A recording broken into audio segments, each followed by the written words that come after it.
Yeah.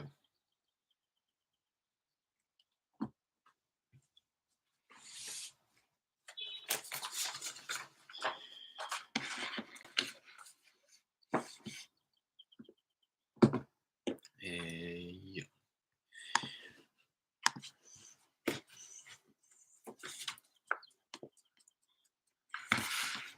Get the dog out of here.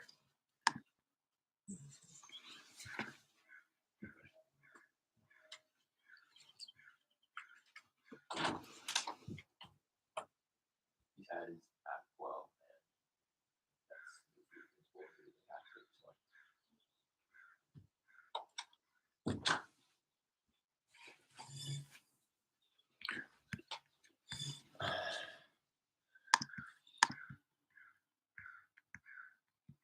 So I kicked it up to 7 lines yesterday, dialing.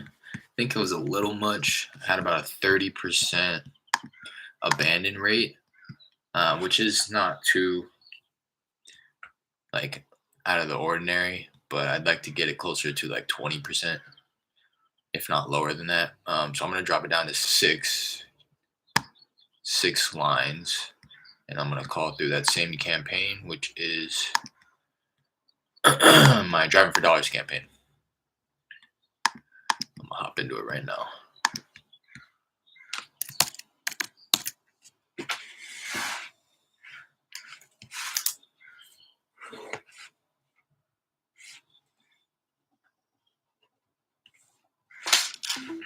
Hello? Hello? Hey, Charles? Yeah.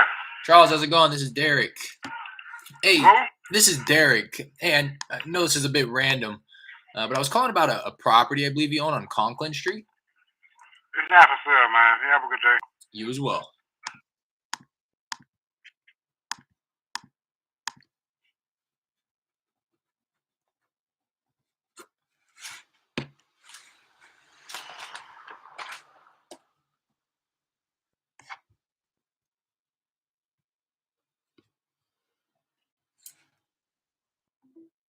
Hello? Hello? Hi, Ms. Chavez. Who is this? This is Derek. Sorry, I know this is a bit random, but I was calling about a property I believe you own on Bernard Street. Yeah, one moment. I'm sorry?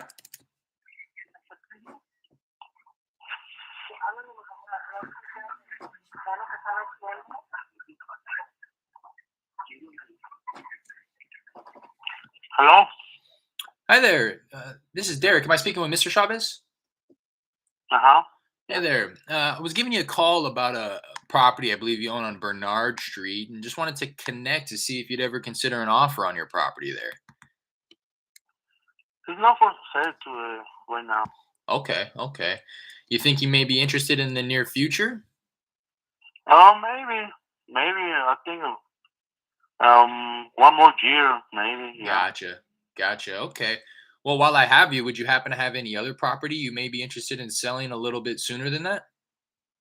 Oh, I have a lot of property, but, it's not for sale right now. I think, one more year. Okay. Yeah. Well, if it's all right with What's you, your name? my name is What's your Derek. name? Oh, okay. If it's all right with you, I'd love to follow up in about a year to see if you've given it any more thought. Yeah, I think it's not for sale right now, but, I think sell the properties, but, not right now. Yeah, that makes sense. All right, completely understand. Well, I appreciate you taking the call. Okay, thank you. Bye now. Bye.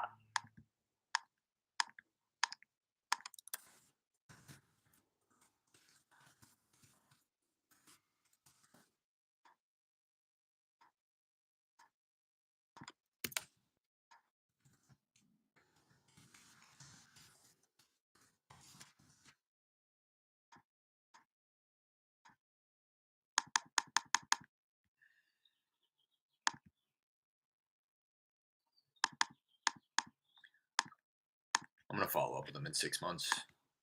Not the hottest by any means, but sounds like he's considered at least a little bit.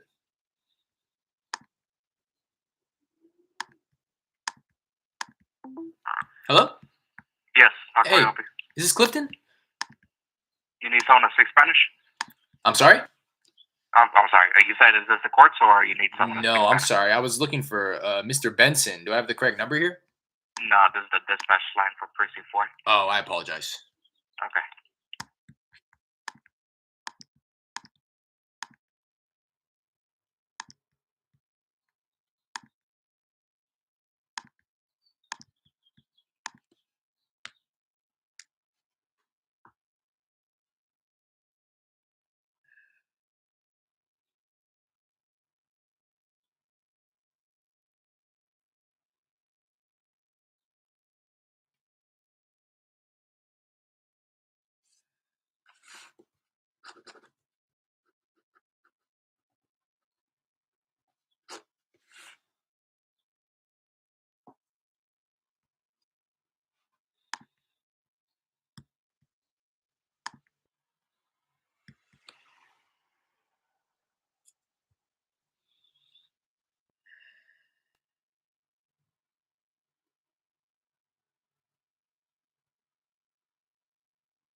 Hello? Yes, sir. How can I help you? Hey, is Mr. Jimenez? Mr. Menes, no, I think that I wrong number. Oh, I'm sorry about that. Okay, bye.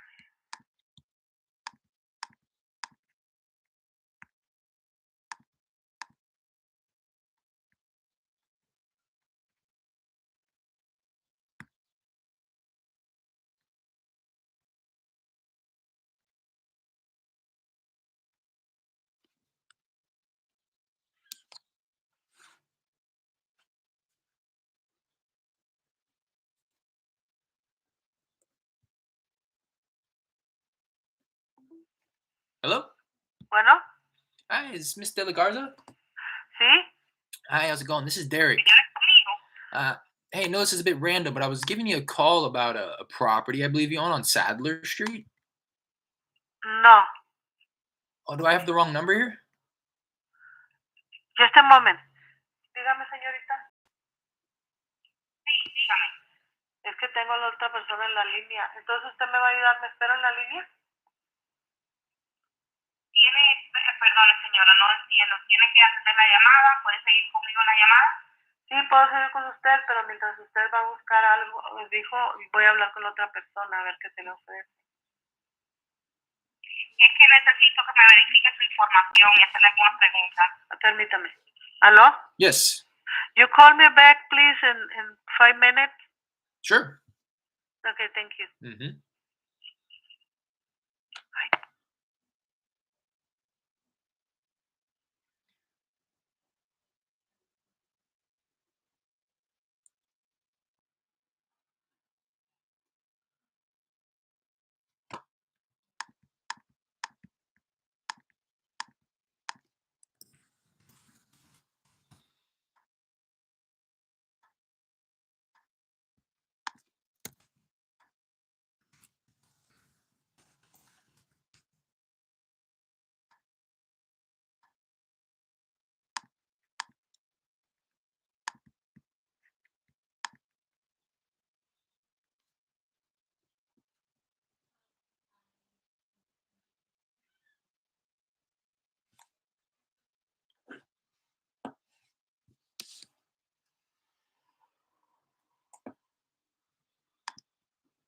What's up, Emilio?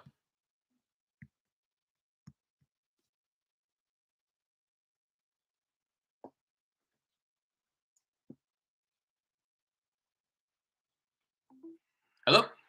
Hello? Hi, Miss Williams? Yes? Hey, how's it going? This is Derek.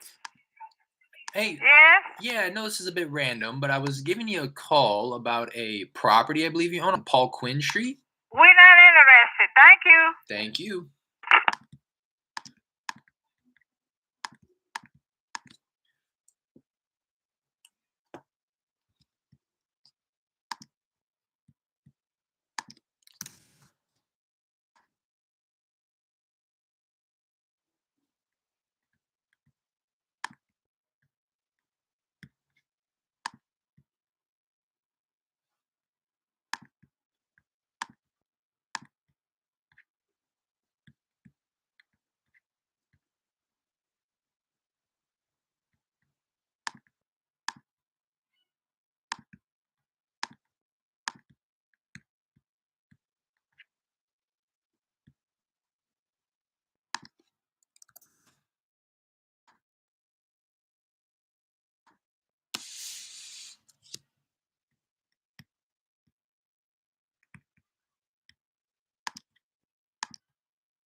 Hello? Yes, how can I help you? Hi, Amber?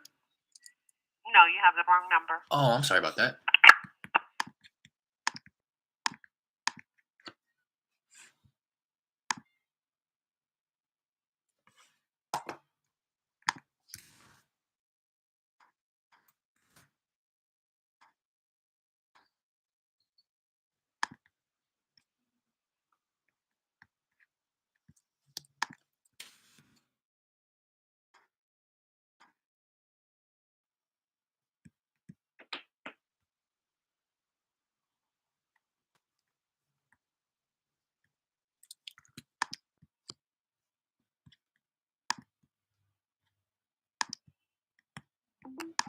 Hello? Hello? Hi, is this Miss Styles? Pardon me? I'm sorry, I was looking for the owner of a property on Europa Street. Do I have the right number here? Do not call my job. Oh, I'm sorry about that. So yeah, I always say that, but had I known, she would have answered any way other than just hello. Um, I would have just outright said I had the wrong number if I was led to believe that I was calling her place of work, which is something that if you've watched the channel before, I feel pretty strongly about is to not call anybody at their place of work for that reason. It really does upset people, and rightfully so, I think. Um, so anytime anybody answers and they're like ABC Trucking, I'll automatically just say, "Oh, sorry, I have the wrong number."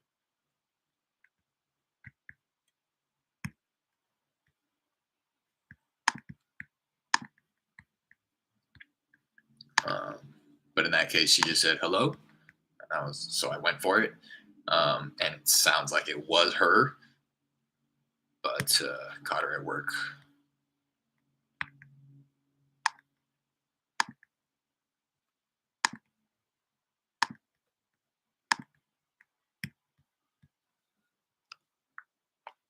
So I just marked it wrong number. There was one other number associated with that property. So next time I call through, it'll call that number. I was looking for a gentleman anyways, and I just switched it up and went for Miss last name. But she wasn't very responsive to that. So I figured I would. That's typically the progression is if I can pronounce the first name, I'll go for the first name. If I can't pronounce the first name or it's a different gender that answers, I'll go for the Mr. or Mrs. last name. If I can't pronounce the last name, then I'll go for, hey, I was looking for the owner of a property at this on this road or this street. Um, and that's kind of like the hierarchy of what I prefer. You know, obviously I prefer to address them by their first name, but if I can't, While your call is routed to the next available representative. then I'll go for the last name, you know, and if I can't, so in some cases like that where it's like I pronounce the last name or I try to address them by the last name, but they still are like a little confused, then I'll just go straight for the address or street name or whatever. The number you are trying to reach is no longer.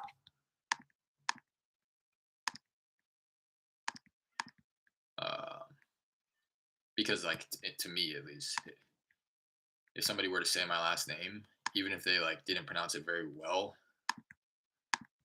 I would still like kind of hear it like, oh yeah. So she didn't have that complex of a last name, to be quite honest. But I said her last name and she was like, what? So I went for the address. She didn't like that one bit. I'm gonna call this woman back now who asked for a call back in 5 minutes. I wonder if I can just click the button here and if it will call.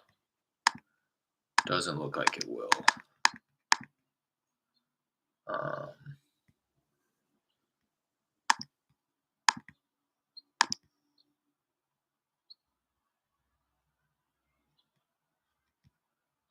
so I'm gonna dial off of my sideline number.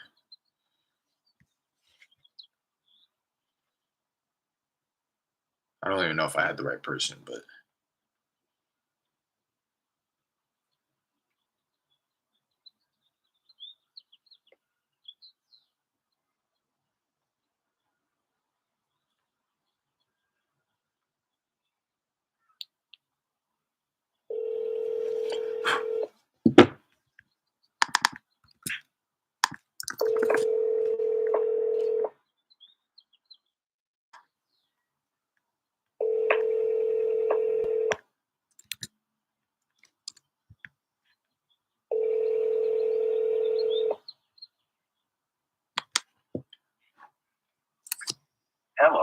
we are not available now.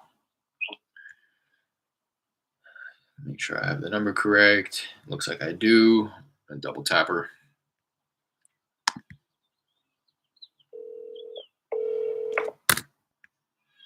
We're sorry. All circuits are busy now.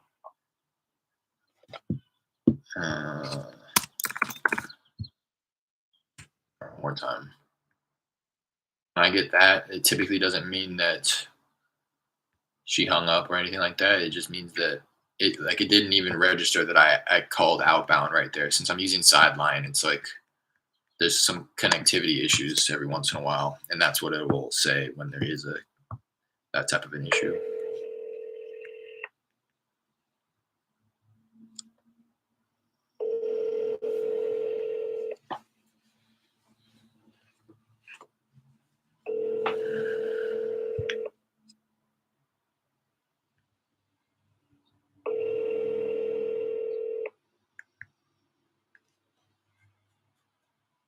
Hello, we are not available now. Please leave your name and phone number after the beep. We will return. Hello? Oh. She hung up on me.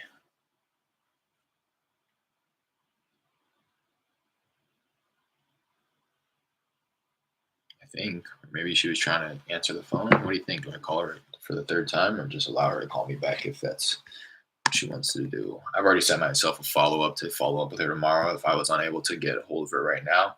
So that's probably what I'll end up doing. I don't want to sit here and waste any more time.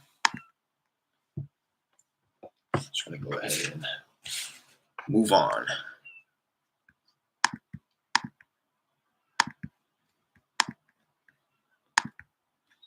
Hop back into this campaign.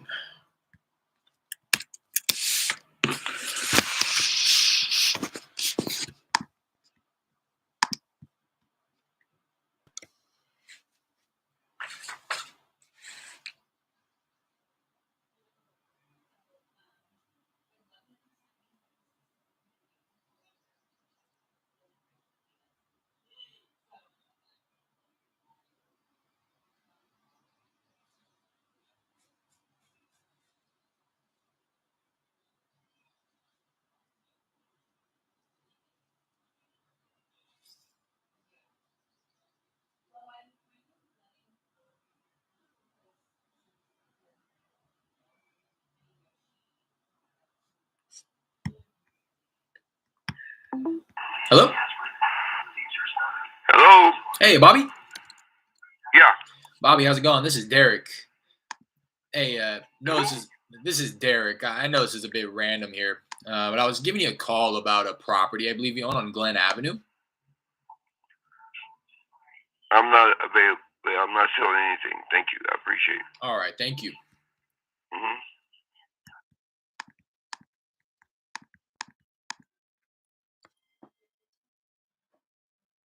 He wanted to tell me no, but couldn't quite come up with the words.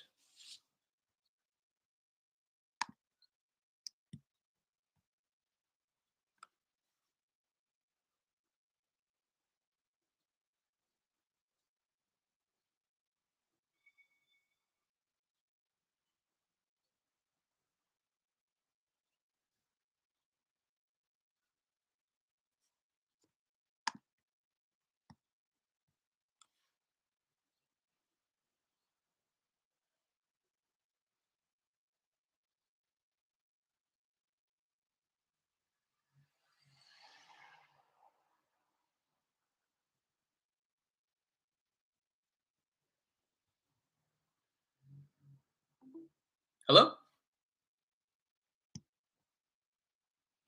Hello? Hello, Nancy?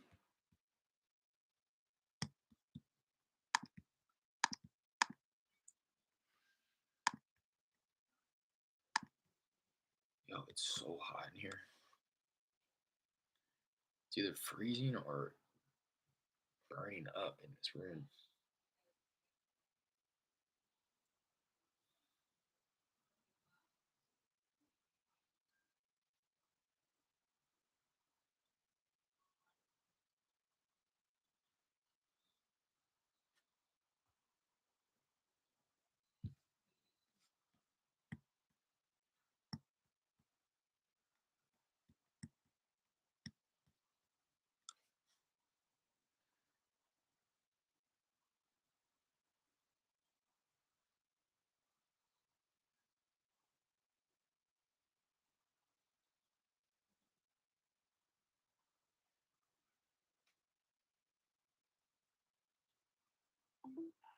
Hello? Hello? Hey, Mr. Douglas? No, who's calling? This is Derek.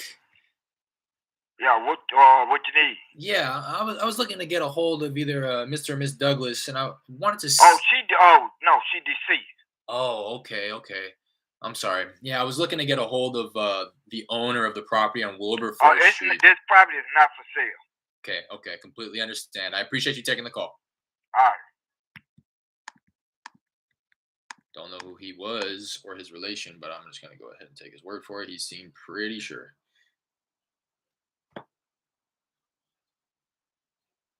It might have even been Mr. Douglas.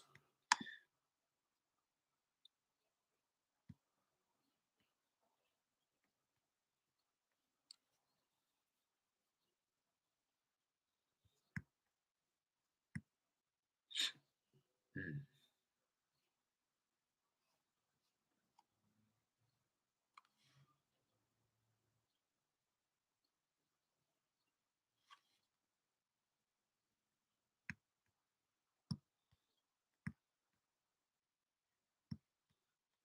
I don't remember what time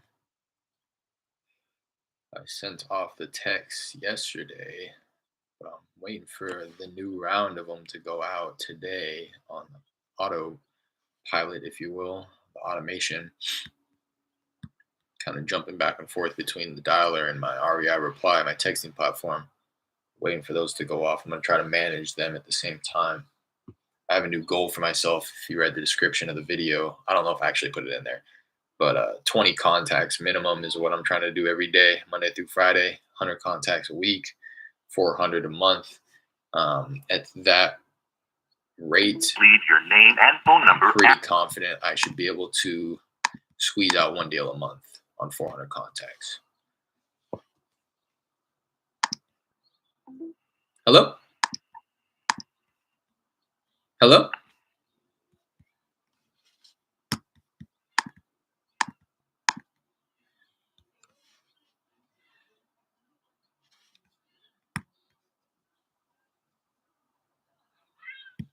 Hard out here, cold calling. You hired any VAs yet? Yes and no. Yes, I've hired VAs personally through Upwork. I hired 2 of them. Hello? Hello? Hello? Hi, Miss Bolden. Yes. Hi there. This is Derek. Hey, I know this is a bit random here, but I was giving you a call about a property I believe you own on St. Clair Street. Yes. It's not for sale, dear. Okay, completely understand. While I have you, Okay. would you happen to have any others you might consider? Nope. I did hire 2 to go back to your question there, is it JFC? Yeah, JFC. I had 2 cold callers at one point. I was just in over my head, and I wasn't ready. I wasn't ready for it. Hello? Hello? Hi, is this Mr. and Miss Simon? No, you got a wrong number. Oh, I'm sorry about that. Looks like this is the same person, different property. Oh, it's literally the same first and last name, which is highly unlikely, back-to-back properties. But yeah, hired 2 cold callers. I forget how much I was paying them, either $4 or $5 an hour. I just didn't know what I was doing, to be honest. I was just, if I'm being honest with myself, which I had gotten honest with myself and looked inward and realized the only reason I hired them was because I didn't want to do it myself. But I really didn't have the experience to be able to train them properly. I didn't have near enough data to feed them so that they kept busy and made good use of their time. That was the biggest thing. And yeah, I just wasn't in a position where I had enough even time. I didn't have the time, money, knowledge, skill set, resources, data to provide to them to set them up for success. So I ended up letting them go. Hello? Hello? One of the cold callers, one of them quit. Probably because of everything that I just mentioned. and then one of them I let go, but he did. Hello? Hello? Can I help you? Hey, Hello? hi, is this Mr. Sims? I'm sorry, I can't hear you. Hi, is this Mr. Sims? No, there is no Mr. Sims. This is a criminal investigation. Fine. Oh, I'm sorry. I might have dialed the wrong number here. I apologize. Great. Thank you. Bye now.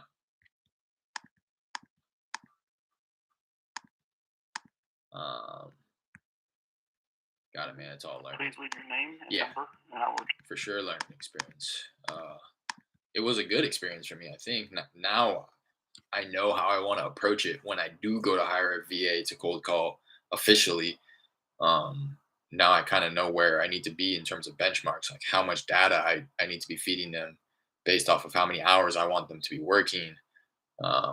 Get some training resources in place to provide to them if I'm not just going ahead and hiring them through a self-managed company, which I probably will do until I get the ball rolling, get some steady income coming in to be able to train and hire myself in-house.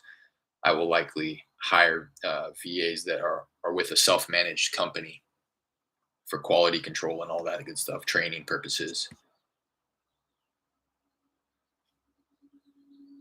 But yeah, I was going to say the one cold caller that stuck around, he did end up generating a lead that turned into a contract. But that deal fell through. That was the one, if you've watched the channel before, where I got a realtor involved and she started saying things that just scared the sellers. So they changed their mind and wanted to back out, and I wasn't going to fight them on it. So that one fell through. But yeah, I'm definitely looking forward to hiring out some cold callers. But at the same time, I truly don't mind it. It's just like you're saying, it's a grind and it's a lot of time. Very tedious to be on the phone for hours just to get one person that says yes,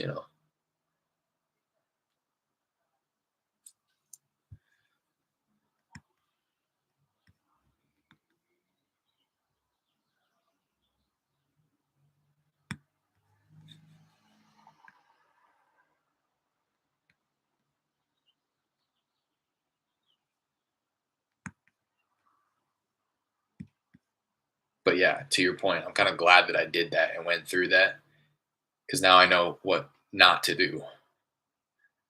And it has kind of opened my eyes to how I should have done it and how I can properly do it the next time around.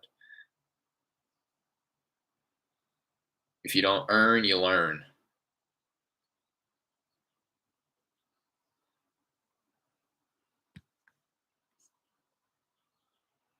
Pay off eventually. Keep pushing. Exactly. Just keeping the. Hello. Hello. Hi, is Mr. McGee? Mr. McGee. I'm sorry, I might have dialed the wrong number here. Okay, no problem. I know.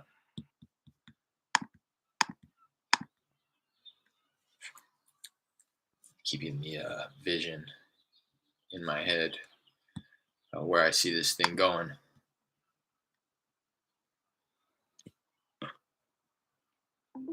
Hello?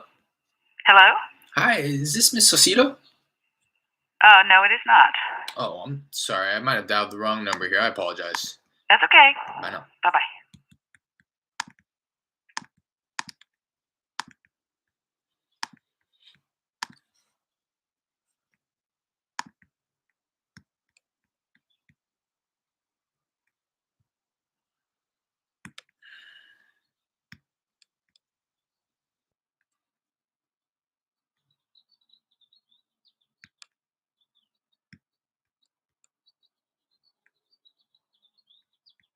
And yeah, in the past, I've like told myself that was going to be the first position that I hired, and I think that you hear a lot of people say that, and you even hear a lot of the pros say that about new wholesalers, about how hiring a cold caller is like the first thing that they want to do, but that's like shouldn't be the case.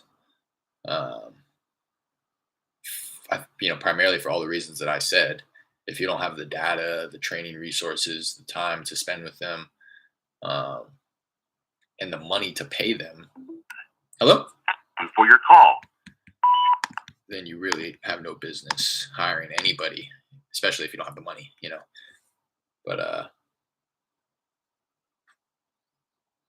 Brent Daniels always says, I had mentioned this the other day, but you're going to need to feed them 4 times as much data for them to produce the same results that you'll be able to produce on the phones. And I almost guarantee that that's the case. I mean, I don't have no reason to doubt him, but I just have more I'd be willing to bet on myself more than I'm willing to bet on anybody that I'm going to hire. And I think that that's the biggest takeaway in all of that is, you know, I have more confidence in myself than I have in anybody else. And I need to continually remind myself of that. I bet on myself to start this thing in the first place. Why would I want to separate myself from it so quickly and pass it off to somebody else?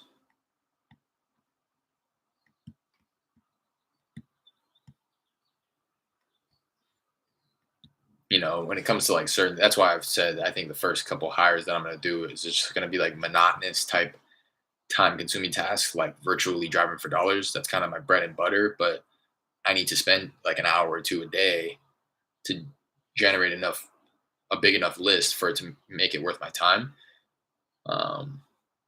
So I'm going to actually dedicate 1 day out of the week. I'm going to do Mondays is my driving for dollars days, where I'm going to try to do it for like 6-8 hours and just build my list for the week. Right. But that's something that I want to hire out first, is somebody to just do that for me, or somebody to, you know, pull my list, organize my list, just kind of like a admin. Hello? Yes. Hi, is Miss Woods? No, this is Keeling Law Firm. Oh, I'm sorry. I think I dialed the wrong number here. Thank you.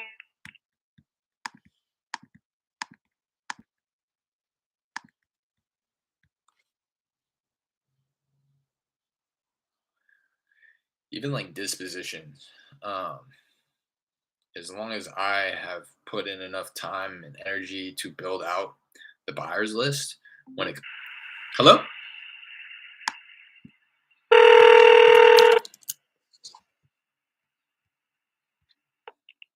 Hello?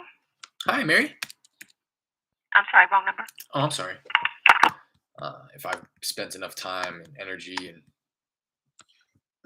resources to build out the buyers list, when it comes time to actually pass that position off to somebody else in terms of disposition, even that position can be pretty procedural and not necessarily like, doesn't necessarily require a lot of like thinking on the fly, as long as they're like proficient enough in talking to people and talking to buyers. Again, that's why I say at this point I would not feel comfortable putting somebody else in place of my disposition, because I'm still building the list. I'm still building these relationships, and I want to be doing that. But I'm just saying for future reference, you know, I foresee myself having built my list so robust and so like matter of fact, like if you get a deal in this zip code, here's 3 to 5 buyers that will buy it as long as the numbers make sense. Then at that rate, again, it's kind of procedural, and I'd be willing to pass that off to somebody in terms of hiring somebody to handle the dispositions, because then it's just like do this, do this, do this, do this, do this, and wait for the offers to come in, and then bring the offers to me. You know, so now that since I had that experience with the cold callers, since I've been realizing everything that I just kind of mentioned, I truly feel now that like a cold caller is going to be one of the last things that I hire out. Leave your name and phone number at. Oops. Dispoed that one wrong.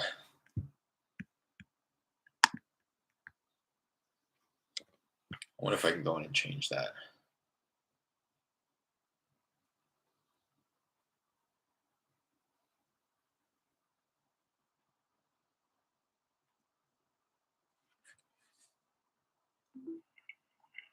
Hello? Yes, I might help you. Hi, is this Mr. Furman? Yeah, but I don't sell no property, sir. Okay. Are you sure? 100. All right. 100, huh? He's that kind of guy. I didn't know. So this guy right here, I'm going to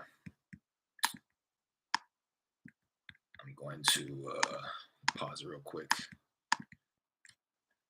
That guy right there owns hundreds of properties over Houston and probably over Texas, to be honest. And what his business model is, which is funny because I've done enough driving for dollars to know who he is. I've talked with him now. That's the second time I've talked with him on the phone. It's just kind of coincidental. It's crazy that he even answers his phone, to be honest. I'm telling you, he owns hundreds of properties. And they're all run down. They're all, which is why a lot of them ended up on my driving for dollars list. But he does lease to own on all of them. That's his business model, is lease to own. So he finds people who is essentially taking an option on purchasing the property. They live in the property while they have this option, however long the option period is, 1 year, 2 year, 3 years, however long. They say, I will rent it from you. I will lease it to you. But we're moving towards me ending up purchasing it at the end of the option period. While I lease it from you, it's going to be as if I own the property. This is the tenant speaking to him, the landlord. While I live here, I'm going to handle all of the maintenance. I'm going to handle everything, and you're just essentially going to be collecting rent. And that's his business model. And then at the end of the option period, they have the decision whether or not they want to buy the place. I would imagine that a lot of the people do not buy the place, but if they do, then he still wins. He gets to liquidate the asset. He didn't have to handle any of the maintenance or anything like that associated with it in the time where the tenant was paying him rent. He hit me with a 100 at the end. I'm going to be judgmental here. Kind of just assumed he was an old white guy that owned hundreds of properties across the state.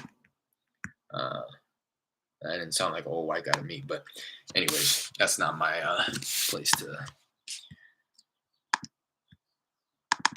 I want to try to find. Right when I saw his name, I knew he wasn't going to be interested. I didn't even think that was going to be the guy, but again, it's trippy to me that he even answers his phone. He clearly knows why everybody calls. All I did was ask, "Is this Mr. Furman?" And he said, "Yeah, but we don't sell properties." It's like, oh, okay.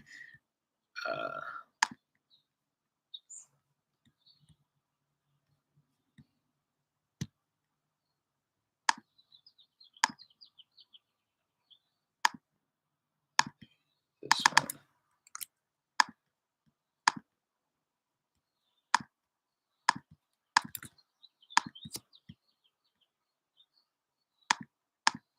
All right, 8 contacts in, I believe. Let me double check that on the manager dashboard. Reports, quick reports for today. 8 contacts in, 14 wrong numbers. I want to try to reverse that a little bit. Oh, what I wanted to do too is just double check the abandon rate, 32%. So it's still really high. 13 abandons. So I'm going to come in and I'm going to drop the number of lines down to 5.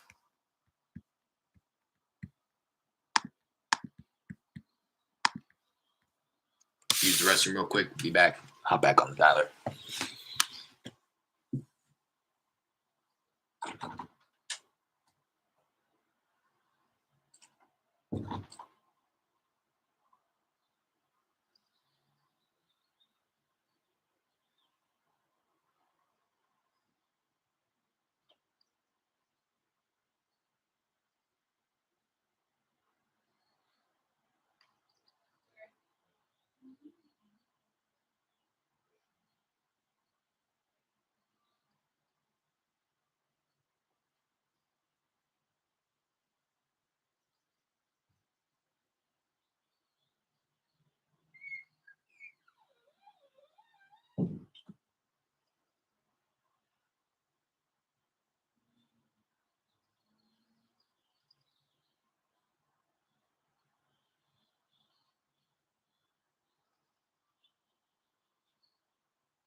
All right, gonna hop back in.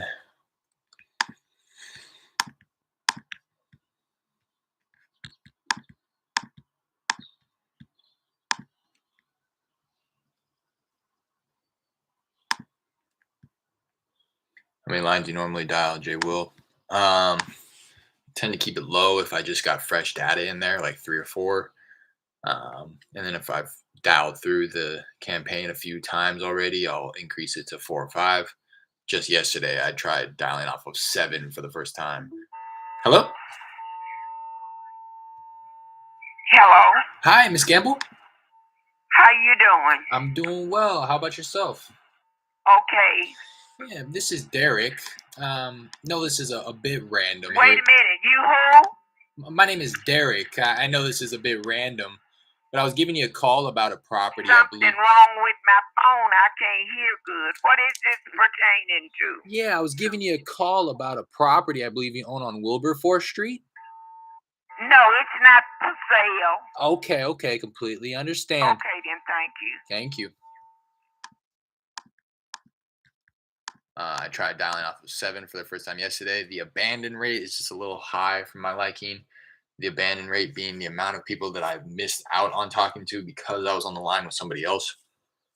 It was sitting around 30% yesterday.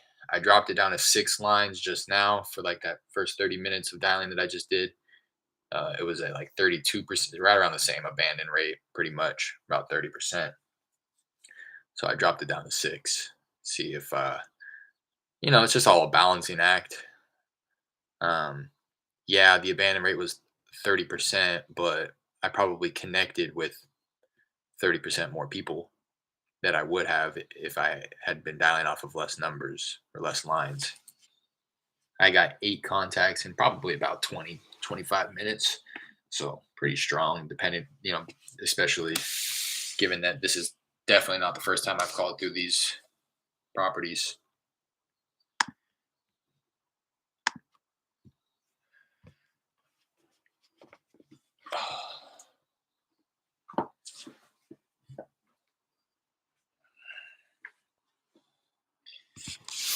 I'm a little comfortable here, so I don't have to be leaning. Hello? Yes, can I Hi, is this Lydia? I'm sorry? I'm sorry. I was looking for the owner of a property on Oriole Street. Do I have the right number? Sorry, say again? Yeah, I was looking for the owner of a property on Oriole Street. Oreos. Yeah. We don't have the number. I mean, this is Fiesta Mart. Oh, I'm sorry about that.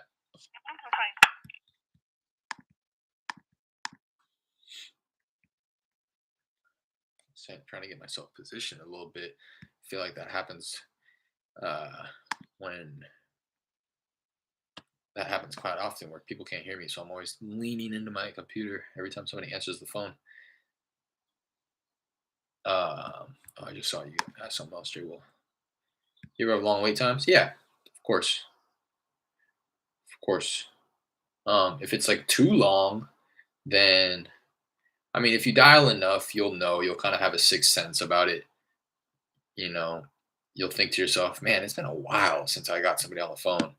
I would check one if your numbers are popping up as spam, and maybe get some new phone numbers. Two, get some fresh data in there. If you've already dialed through that list or that campaign like multiple times, you've probably have milked it for all it's worth.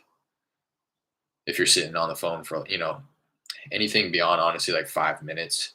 And it's one thing too as well to like not get the right homeowner on the phone, the person that you're actually looking for, but for nobody to answer at all, even like the wrong numbers, then that's probably your number popping up as spam. So for me, if I go like 5 minutes without anybody picking up the phone, then it's like, okay, my numbers are probably spam. If I am getting like 10 or less contacts an hour, then it's like, yeah, I can probably get some fresh data in there. Hello? Hello? Hey, is Mr. Ramos? Who's that? Yeah, this is Derek. I was looking to get a hold of the owner of a property on East 43rd Street. Do I have I think you have the wrong number, sir. Okay, I'm sorry about that. No problem. Bye-bye.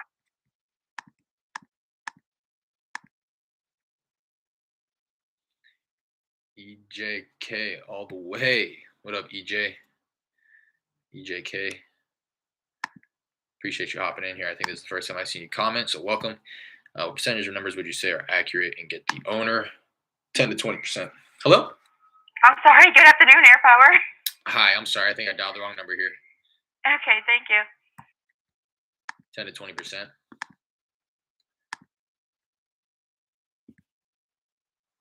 What up, Jared? Jay will have new numbers and fresh lists, and sometimes it's 10 minutes. Hello? Hello? Hey, Mary? Hello, can you hear me? Yeah, what do you want? Yeah, this is Derek. Sorry, I know this is a bit random, but I was giving you a call about a property I believe you own on Prairie View Drive. Where at, sir? I'm sorry? Where? On Prairie View Drive? Oh, I wish I had property. I wish.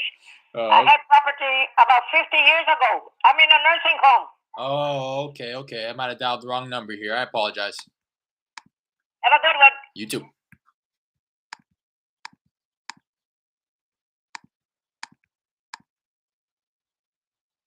Yeah, Jay Will, how many lines are you dialing off of? Are you using a single line, triple line, or something like Call Tools where you can go above and beyond that?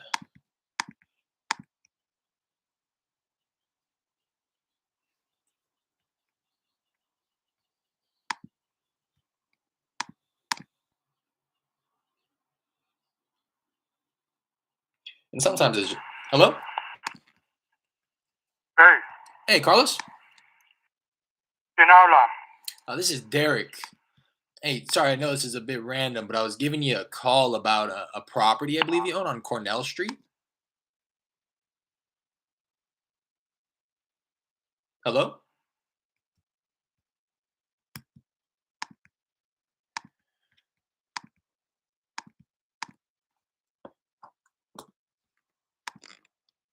Call Tools. Oh. How many lines are you dialing off of? That may be some. Hello? Hello, North Cylinder. How can I help you? Hi, I'm so sorry. I think I dialed the wrong number here. Okay, no problem. You have a great day. You too. Call tools is a beast, man. So it may be something that's messed up in the back end of like your live filters, your sales funnels. Um, there's a lot. There's a lot that goes into call tools and setting everything up properly on the back end to be sure that you're maximizing the potential of your lists. Hello? Thanks for your call.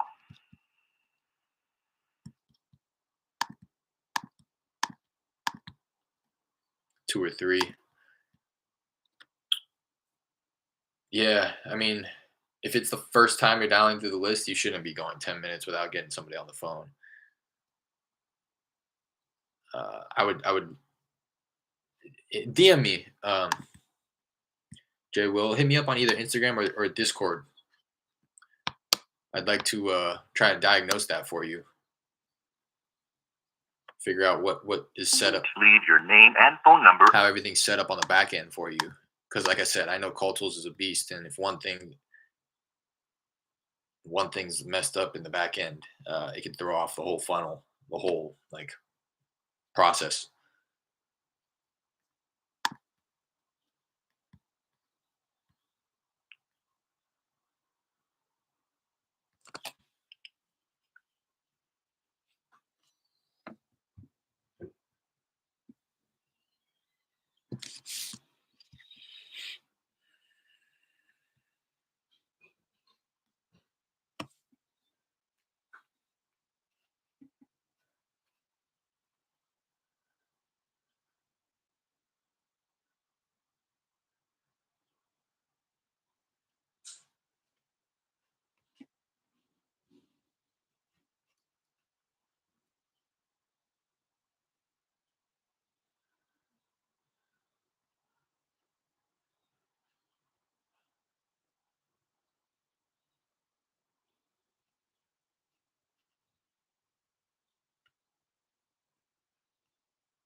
Just DM'd you on IG. All right, cool.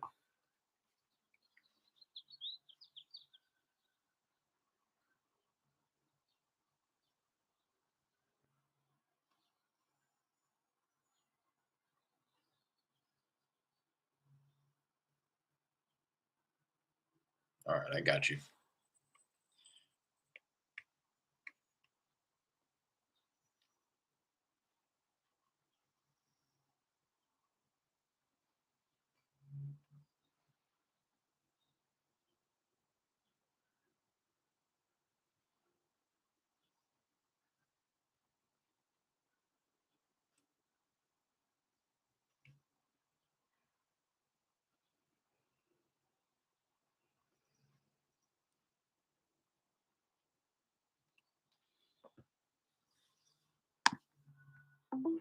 Hello? Hello? What does that mean? Hey, Eric? No, Eric. Oh, I'm sorry. I think I dialed the wrong number. No, Eric.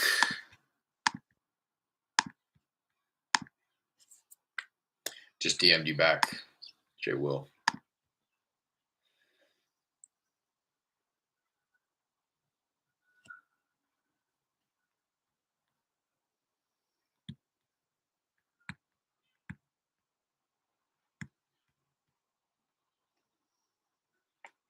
Oof.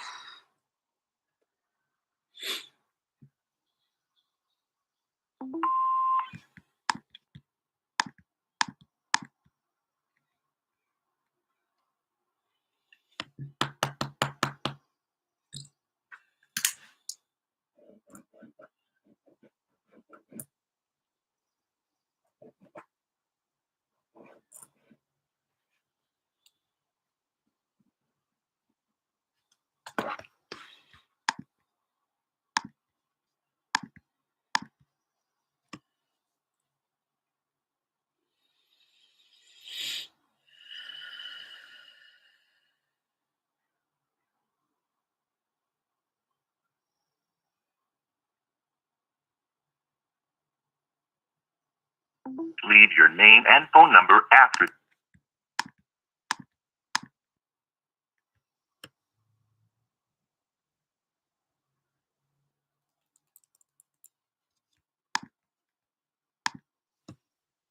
See, like, this is pretty dry right here, Jay Will.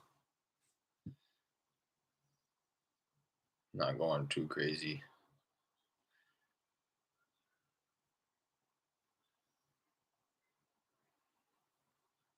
I know that, I mean, not to say that this is what's happening with you at all, Jay Will, but speaking from personal experience, I know that patience is a huge part of it as well, which is why, like, I was so impatient yesterday that I was like, forget it. I'm going to increase it to 7 lines. I want to be talking to people back to back. That's ideally what everybody wants to be doing, but just the nature of the business in cold calling, there is a lot of downtime, you know.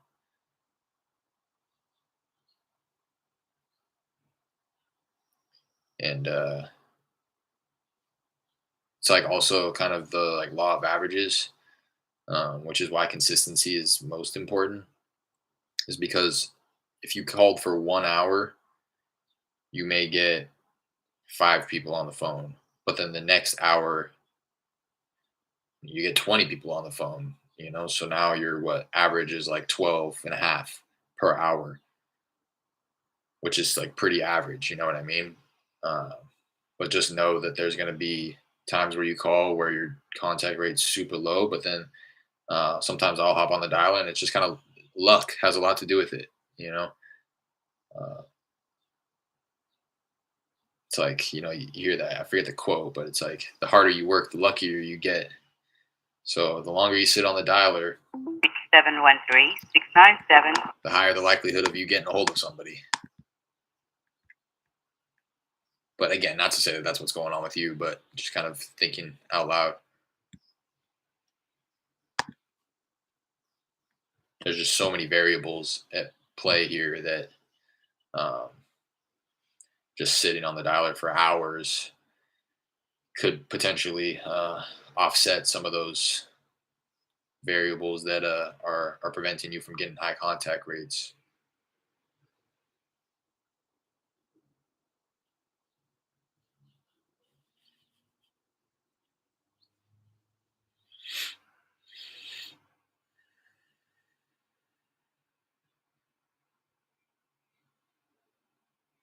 So, I would like,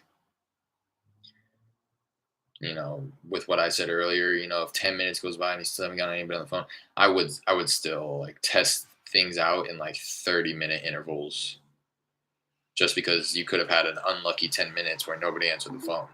Hello? Hello? Hey, David. Yeah.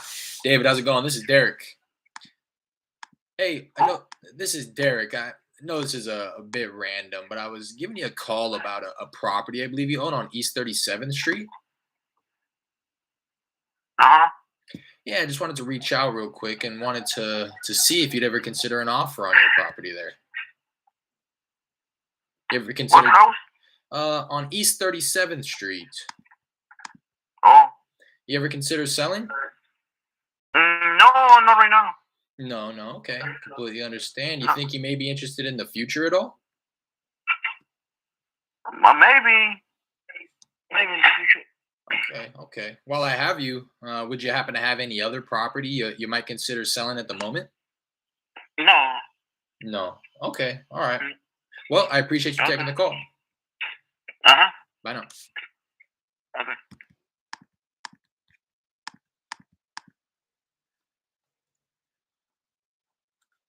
Nah, I gotta follow up with him.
Some people say they average 1 minute at most. I'm averaging like 3 or 4.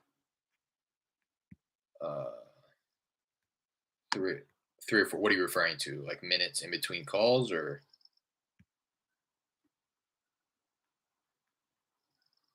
if they say maybe in the future, ask how long, 3 to 6 months or a year. Yeah, I feel that, Jared. I know I messed up that last one. I usually will ask in the near future, because that's really the only time I'm wanting to follow up with somebody is if it's like less than a year. But yeah, it's definitely another pre-qualifying question that I can I'm sorry, I'm not in at the moment. ask after they tell me that they are interested in the future.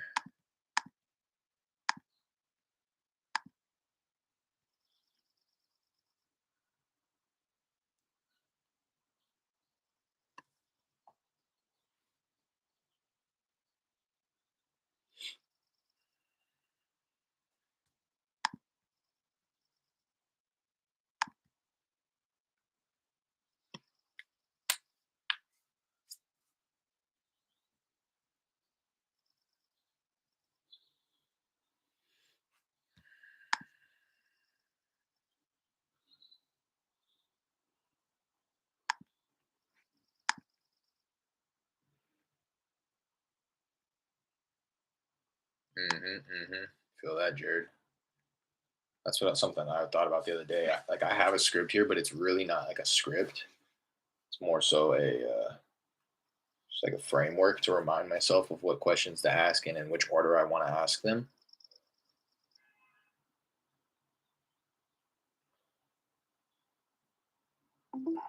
Hello? Hello? Hey, Francisco. Yes? Hey, how's it going? This is Derek. Yes? Hey, no, this is a bit random, but I wanted to reach out about a property I believe you own on Bastrop Avenue. Oh, no, we already filmed. Yeah. Oh, okay. While I have you, would you happen to have any others you might be interested in selling? No, I don't have any other. Okay. All right. Well, I appreciate you taking the call. All right. Bye now.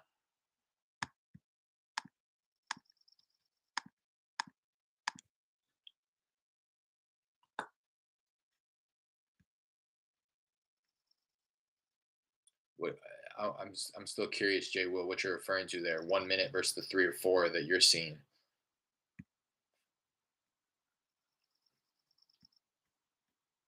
Because if you're referring to just downtime in between calls, I think 3 or 4 is pretty strong. That's still having you hit like what 20 contacts an hour around there. Maybe a little less due to the talk time on the phone, probably like 15. I still think that's hello. Hello. I still think that's pretty strong. I think you just hire a cold caller full time and you dial part time only for your virtual driver dollars or niche list. Yeah, exactly. That's what I was thinking. You're right, Jay. Well, it's exactly what I was thinking. It's kind of a not that. How do I say it? It's like when I foresee myself hiring somebody I foresee myself hiring somebody to just add to what I'm doing and not necessarily replace my position in doing what I'm hiring them to do. So exactly, that's exactly what I've thought about. Jay Will is like, yeah, buy a list of like vacants and have them run through that, um, or like buy just a huge list of something. Because again, knowing that they're going to need like 4 times as much data to produce the same results, just buy a huge list and then exactly me focus on texting those people that list that I'm providing to them to cold call, as well as continuing my operation and driving for dollars. Virtually driving for dollars, either maybe myself or hiring somebody to do that, and then texting and calling that list myself. That's exactly what I've thought about doing.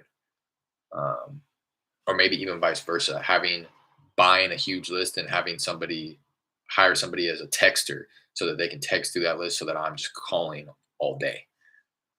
So now I have somebody who's driving for dollars virtually for me. I have somebody who's handling the texts of these huge lists that I purchased and my driver for dollars, and then me just cold calling everybody. Because I'm down to do that. Again, I'm down to sit here on the dialer for hours every day it's just kind of that thought in the back of my head where it's like, I know I need to be doing this too. I need to be doing this too. I need to be doing this too. Like, let me go do that so I don't fall behind in regards to driving for dollars or disposition or texting or anything like that. I'm just spreading myself a little too thin. Yeah, our connection rate is good, 9%. Yeah, you're solid, bro. Give or take 10K new records a month per cold caller is what I do. Yeah. Sounds fire to me. No way you're not doing multiple deals. What type of deal? How many you doing per month, Jay? Well, at that rate, I would imagine that you're doing deals pretty consistently.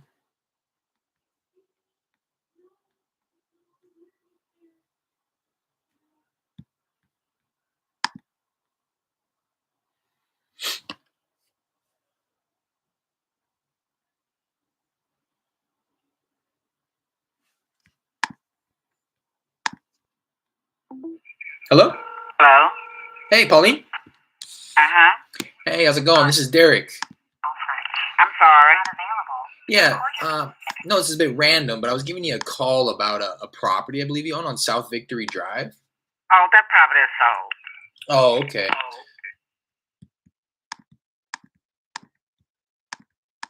She hung up, just so you know. Couple already sold back to back. Hot on their tail. Got a couple people who were like, maybe, in the future. Got a couple people who already sold. 13 contacts on the day. Like I said, my new goal is 20.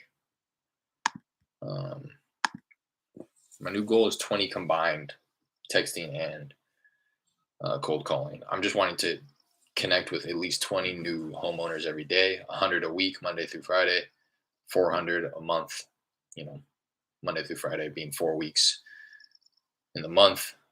And at that rate, I'm fairly confident that I should be able to squeeze out a deal every month.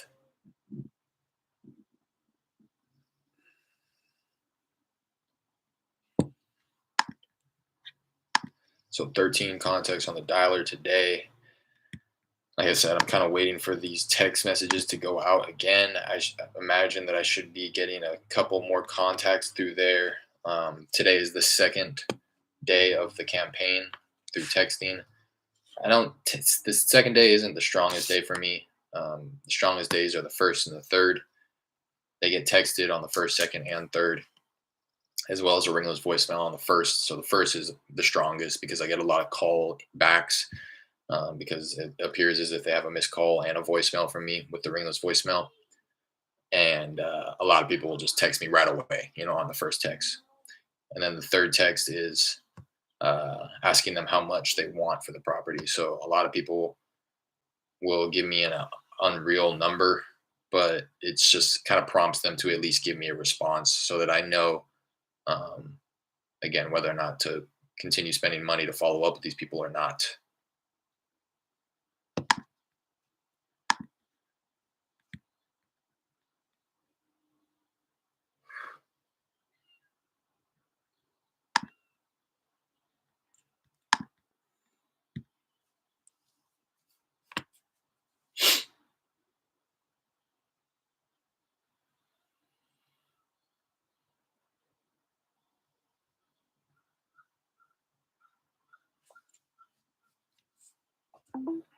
Hello?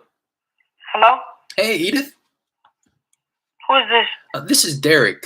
I'm sorry, I know this is a bit random, but I was giving you a call about a property I believe you own on Prosper Street. Yeah, I think this is the wrong number. Oh, I'm sorry about that. Sorry. Bye. Sound like a kid.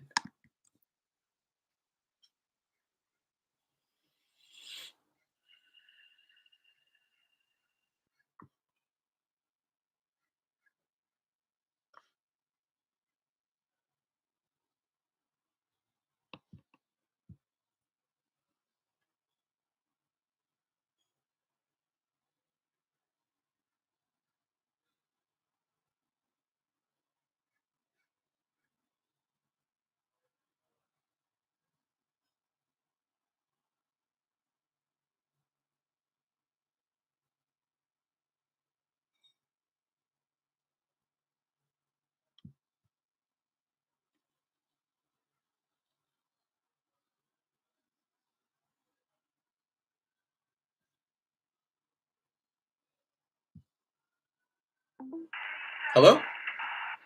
Yes? Hey, Mr. Harris? Who?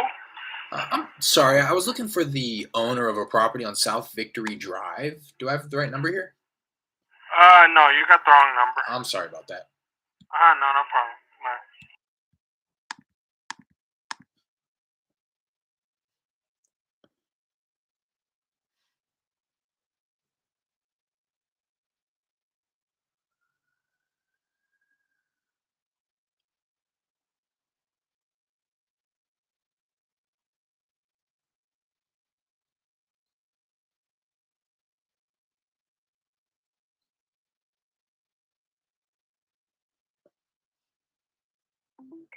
Hello? Hello. Hey, Don. Yes. Hey, how's it going? This is Derek. Hey, Derek. yeah, I know this is a bit random, but I was giving you a call about a property I believe you own on Hendrick Street. Yeah. Well, right now I'm caring for my older sister, and I don't have much time. Oh, okay, no worries. Oh, okay. That was weird. Do I follow up with him? I'm gonna follow up. Caught him at a bad time as he was caring for his older sister. Follow up with him in a few days to gauge interest. If I can't get him on the phone again, and after a few attempts, I'm just gonna go ahead and assume he's not interested, and he was just letting me off easy. But if he wanted to let me off easy, he should have let me off, as opposed to making an excuse. Not to say that that was an excuse, I don't want to discredit the fact that if he was actually caring for his older sister. But I do know that that's some people will do that. They'll make up an excuse just to get you off the phone and to dismiss you. The only reason I'm led to believe that that's the case in this situation is because he hung up so quickly. So it's either he was literally in the middle of something, which is unlikely in my opinion, because if that were the case, he probably wouldn't have answered the phone in the first place. Or he was just trying to let me off easy.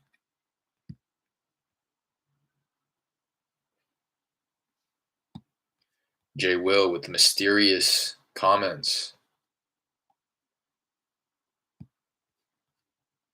You got to be in here live if you want to see Jay Will talk about anything, bro.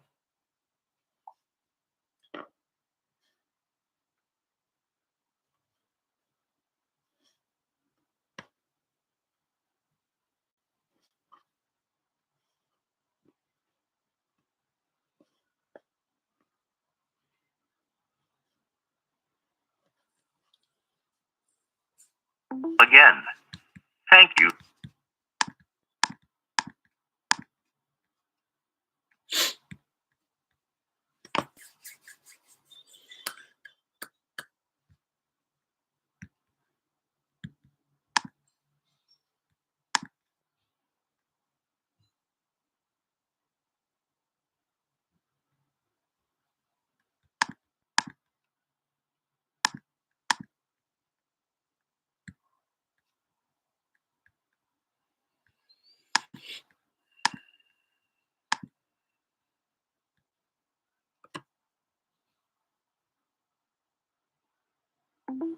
Hello? Hello? Hi, Miss King. Uh-huh. Hi, how's it going? This is Derek. Hey, I know this is a bit random here, but I was giving you a call about a property I believe you own on Bundick Drive. Oh, I don't have any property on Brandy Drive. I live at this place. Oh, okay. Yeah, I just wanted to reach out to see if you had any interest in possibly receiving an offer on that property there. No, not at this time. Okay, all right. Well, I appreciate you taking the call. Thanks. Okay.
Hello? Hello?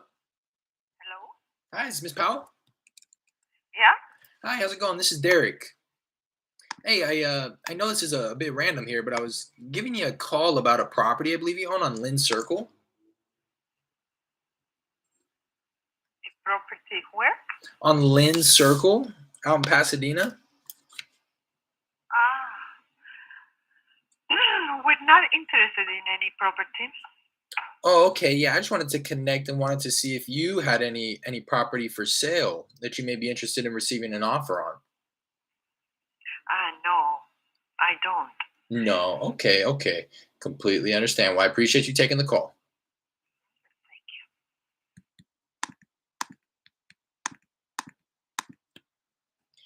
Felt the need to clarify right there. Sounded like she thought I was trying to sell her something.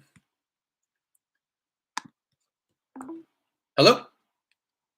I don't like it when it rings out like this.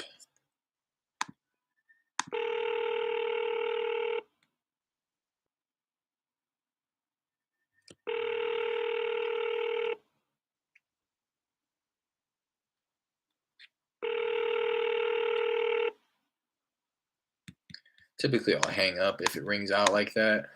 I don't know why. It just seems like it's like a not their number when it does that. Christian Wise, when she said not at this time, why not say is she thinking to sell later on down the line? I will, Christian. I will. I tend to use my judgment, to be honest. When somebody's trying to like shoo me off the phone, um, I'll just kind of roll with it. I don't, you'll hear me. I don't know if you've watched any of my other videos. I will always ask, not always. I will a majority of the time ask if they have any other property or if they're interested in selling in the near future. But I kind of pick my pitches, if you will. For her, the address and the mailing address was the same. She had mentioned that it's her house, if you're referring to the same woman that I'm thinking of, and that she wasn't interested in selling it. And she was kind of shooing me off the phone, so I just kind of rolled with it.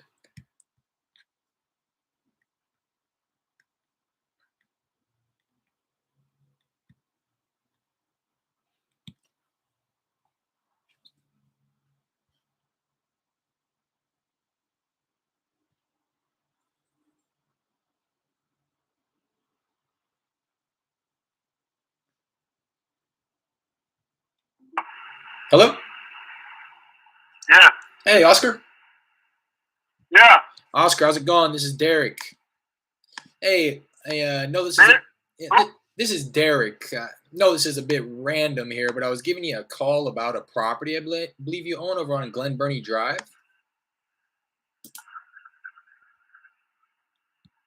Okay, property where? Over on Glen Burnie Drive. Oh, what about it? Yeah. I just wanted to connect and wanted to see if you'd ever consider an offer on your property there. You ever considered selling? Man, I done told a lot of people that ain't my property. I'm sorry? That's not my property. Oh, okay. Do I have the wrong number here? Harris County bought that property from a friend of mine. Oh, okay. All right. Well, while I have you, would you happen to have anything you might be interested in selling? I don't know how I got on that property. I'm sorry? I don't know how I got on it. Okay, yeah, I might have I got. don't know how my name got on it. Yeah, I might have the wrong information here. But while I have you, would you happen to have anything you might be interested in selling? No, I don't have any right now. No, okay. You think anything may pop up in the near future at all? Huh? You think anything may pop up in the near future? Well, not that I know of. No. Okay. All right. Well, I appreciate you taking the call. All right. All right. Bye now. Yeah. I'm gonna mark it as wrong number. He's saying that he doesn't. Although his name, maybe I got a hold of another Oscar. I don't know. He seemed to be familiar with the property. He said the county bought it from his friend or something like that. I couldn't really understand him. He was screaming into the phone. Okay, nice. It's a grind for sure being on calls. Yeah, most definitely. Jared laughing. He's probably laughing at this guy screaming into the phone, like I just mentioned.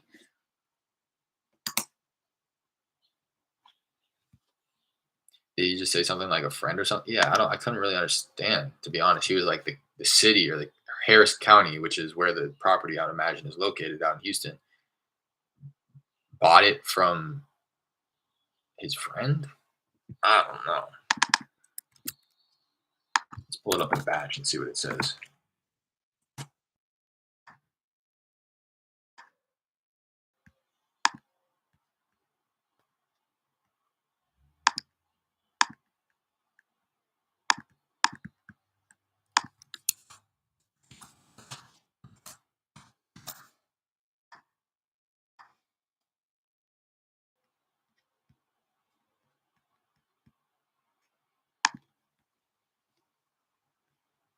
Oh yeah.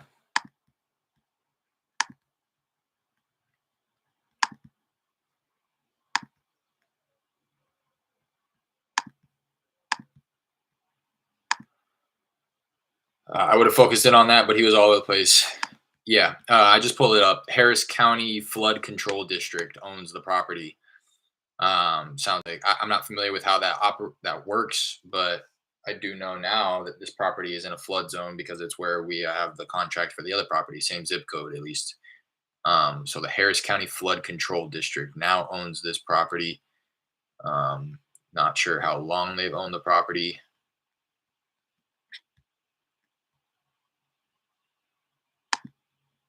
Doesn't have much information other than Harris County having ownership of it.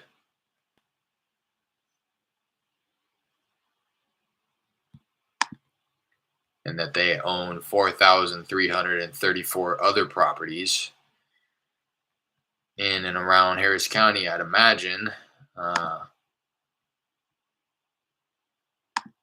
They may flip themselves, or I don't know what.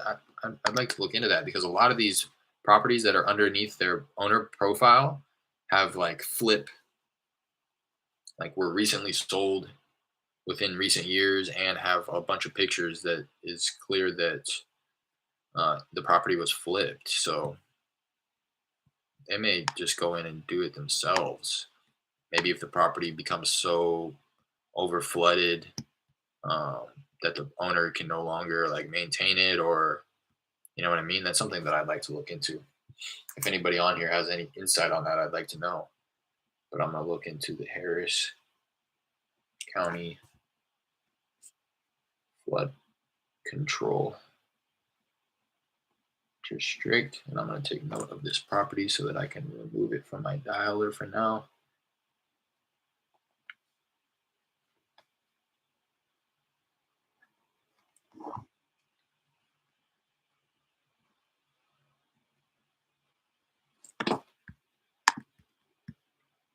I wonder if they own any that not in a flood zone area. I would look into that. Yeah, I'm really curious. I mean, they own so many. It's got to be. They've got to have some that may at least be on the border of a flood zone. But I mean, I wouldn't 4,000 properties. I actually wouldn't put it past them that all of those properties are in a flood zone because there are many flood zones in Houston. You know, a lot of areas.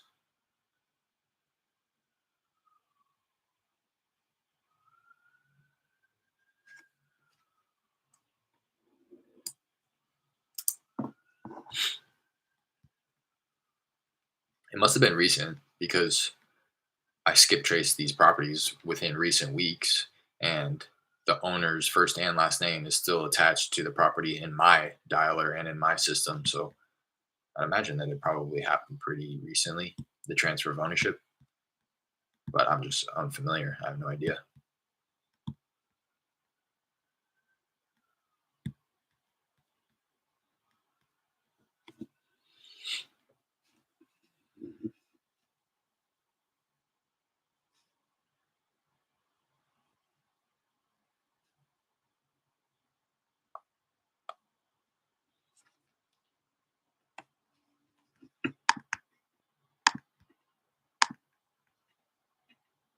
It's a fact. I'm from Houston, and not too long ago, a lot of properties got flooded. Yeah, yeah. Yeah. What's up, Christian? You're out in Houston? We need to connect. We need to link up.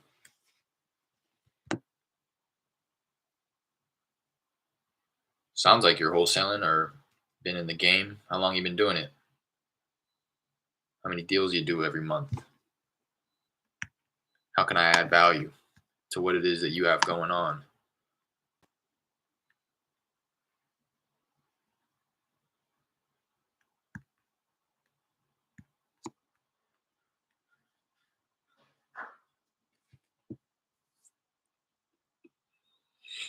Hmm.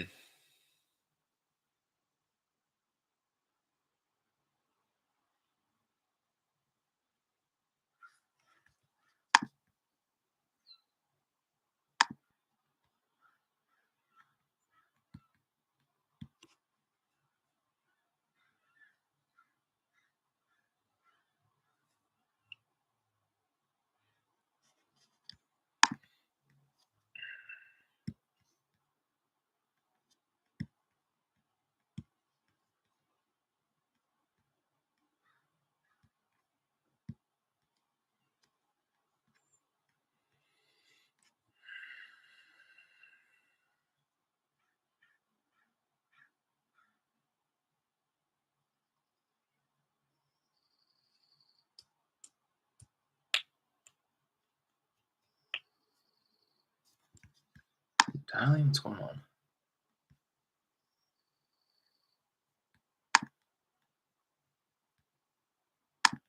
Campaign ready.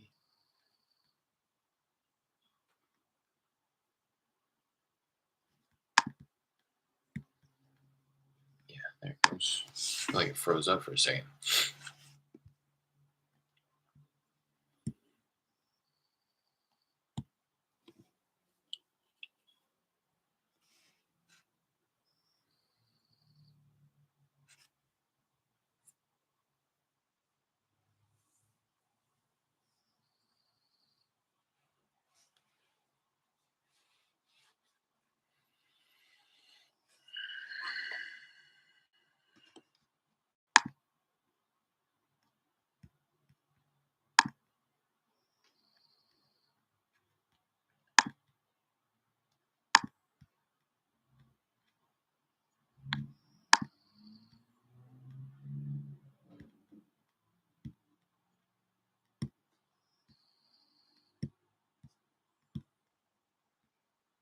All right, I think I started jumping around too much in the system and it threw something off. I'm going to switch up the campaign and hop into another one. Christian, I was going to ask how I can add value to your business. I just know a lot about the business through researching the business. I feel you. Shoot. Hopping on here and supporting me the way that you already are is more than I could ask. I appreciate you for hopping in here and excuse me, participating the way that you have. This is definitely an arm of my business at this point is the YouTube channel. So again, I appreciate you for hopping in here. Let me double check. I'm going to hop in. Well, first I'm going to go to the data, check out this property.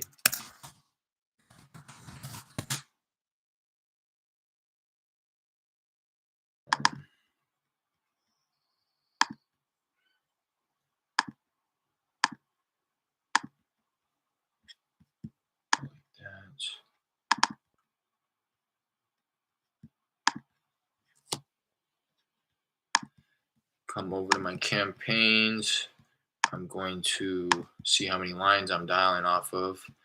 4. I'm going to pick that up to actually 4. I think is appropriate. I very rarely call through this campaign. This campaign here is this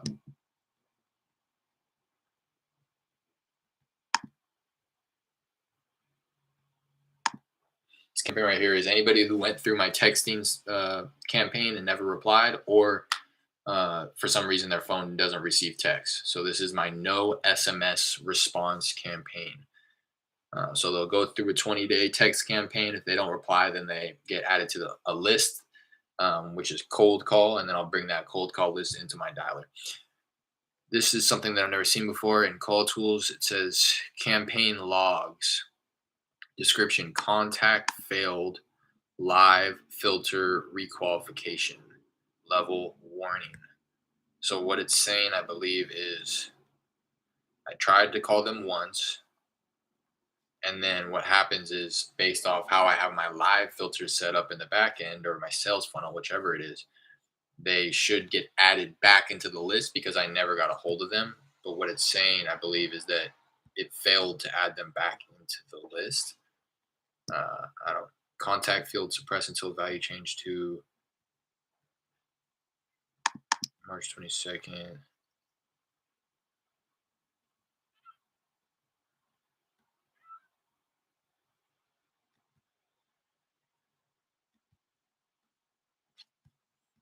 I don't know. It's ready now to be called, so I don't know. I'm just gonna go ahead and leave it alone. I'll kind of take note of that though, and make sure I check that out in the future. I've been thinking the universe is taking a while to get us what we want, so that we will appreciate it more when we get it, and not spend all the money we get off any deals. Exactly. Feel that. How do you go about acquiring your leads? I've been thinking about reverse engineering the process and seeing where buyers are buying. I'm kind of doing a little bit of that. I started with the acquisition, and then when something goes under contract, I'm making a point to have really intimate, detailed conversations with buyers. If they're not interested in this deal, if they are interested in the deal that I have under contract, then it's like, all right, boom, he's for sure interested in this area, and it opens it up for a conversation. Do you have interest in investing in any other areas of the city, or what kind of stuff do you look for? But um, I tend to hold off on like going directly to a buyer and asking what they're looking for and reverse engineering it like that. I know that that's a play though. You can definitely do that. I What I would look into is doing the list source hack, where you can pretty much do exactly that without having individual conversations with every buyer. You can just generally see by zip code where the most cash transactions are taking place. So in these areas, buyers are buying. So but me personally, I go acquisition first. I find the deal, and it's a learning process. Like I know that that's setting myself up to probably run the numbers incorrectly, but as long as I know and take it as a learning experience, when I bring it to the buyers, I try my very best to get as much feedback from the buyers as possible. Like, I'm not interested in this deal because X, Y, and Z. And if they don't tell me that right up front, I'm asking them out of curiosity, why are you not interested in this deal? Well, it's because I tend to invest in higher price points. I prefer 3 bedrooms minimum. I prefer these zip codes. And then it's like, all right, boom. Now I can internalize that. I can take note of all of it. I keep myself a spreadsheet of all the people that I've talked to like that, and take note of what it is that they're looking for, what they're interested in, so that if an opportunity does arise, I can bring it to them. But I'm not necessarily having a conversation with a buyer and them telling me, yeah, I only invest in 3 bedroom minimum in these zip codes at these price points. I'm not necessarily going and pulling a list of those parameters. Um, I'm more so still keeping it blanket. I may in the future if again my budget allows it, but right now, virtual driving for dollars is my bread and butter.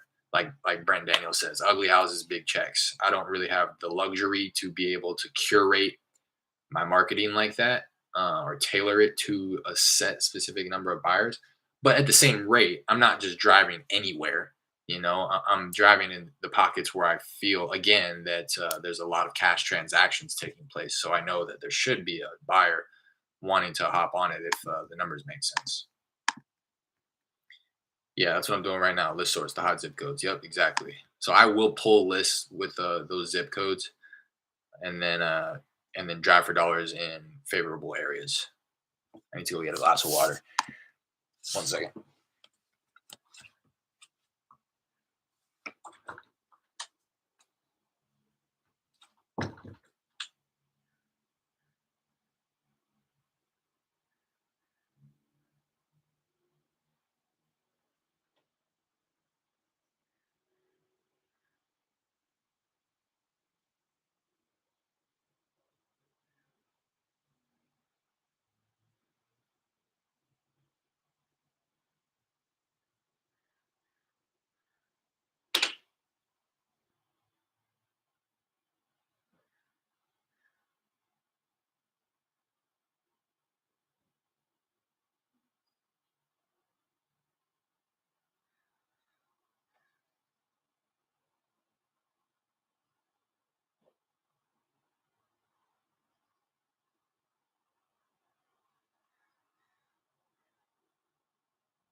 hop into this no SMS response campaign.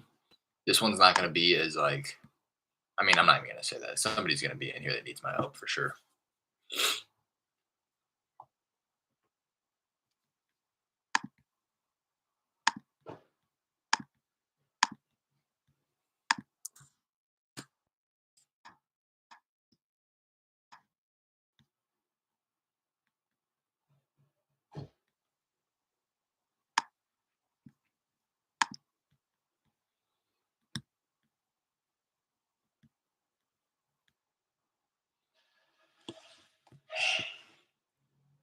Sound good?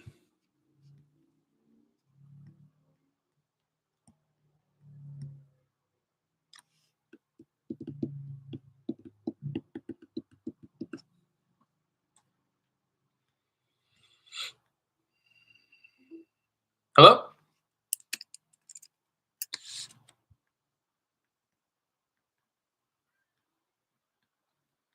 That was weird. It was like the moment it connected me, I think he hung up or something.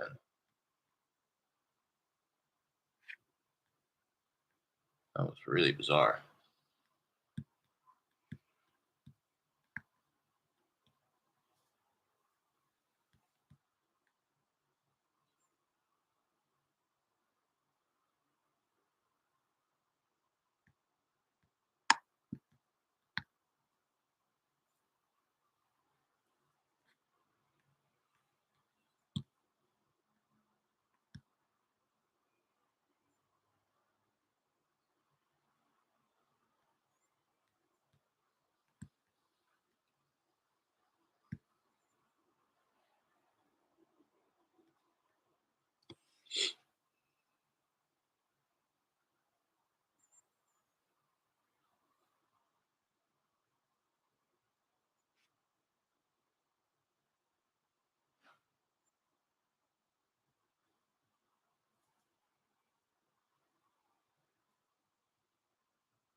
I guess it may be about time I get some new numbers too. I don't know if any of them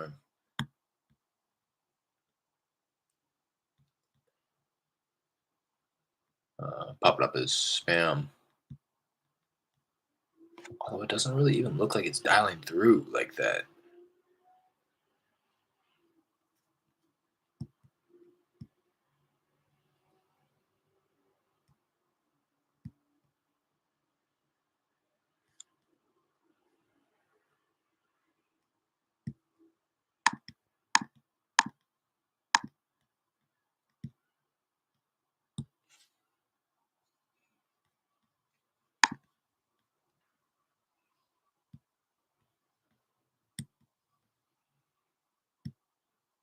What's going on?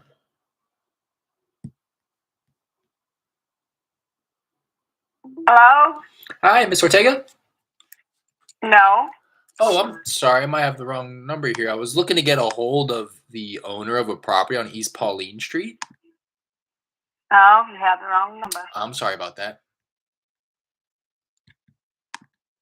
Well, there we go.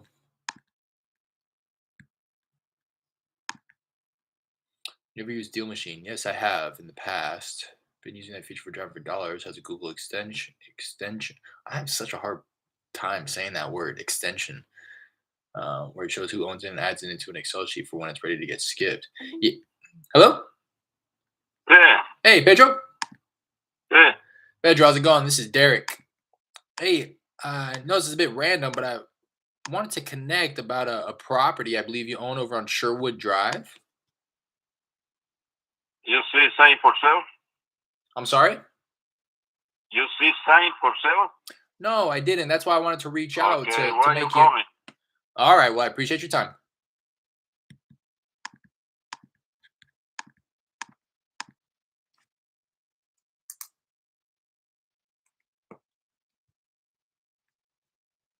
I have used Deal Machine in the past to virtual driving for dollars when I first kind of got turned on to the idea of virtually driving for dollars. Um, and then I realized it was kind of just an unnecessary expense. I was paying for the $100 one, I believe, whichever. It was like they didn't give you the Google extension on the like entry level subscription. So I was forced to go to like the middle tier, which was the 99 bucks a month, I believe, just to get the extension. And then I realized that I really didn't even need it. Hello? Yeah. Hey, Juan. Yeah. Juan, how's it going? This is Derek. Hey, I know this is a bit random, but I wanted to reach out about a property I believe you own over on Reamer Street. Where? Over on Reamer Street? Okay. Yeah, I wanted to connect, and I wanted to see if you'd ever consider an offer on your property there. No. No. Okay, completely No. understand. No, I don't know why you calling because I don't have an entity for sale. Oh, okay. So no So other. please not call me anymore. All right, appreciate you taking the call.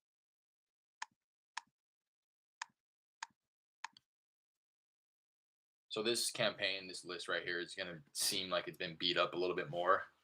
Um, Again, because all of these people have been texted. A majority of them got multiple texts over the course of 20 days, like 5 or 6 texts, a ringless voicemail or two, and never. Hello? Hello. Hey, Ann. Hey, how's it going? This is Derek. Hey, I know this is a bit random here, but I was giving you a call about a property I believe you own over on Tiffany Drive. Where is the property? On Tiffany Drive. What about it? Yeah, I just wanted to reach out and wanted to see if you'd ever consider an offer on your property there. Not right now. Thank you for calling. Of course. Do you think you may be interested in the near future at all? We'll see how things go. Okay. Okay.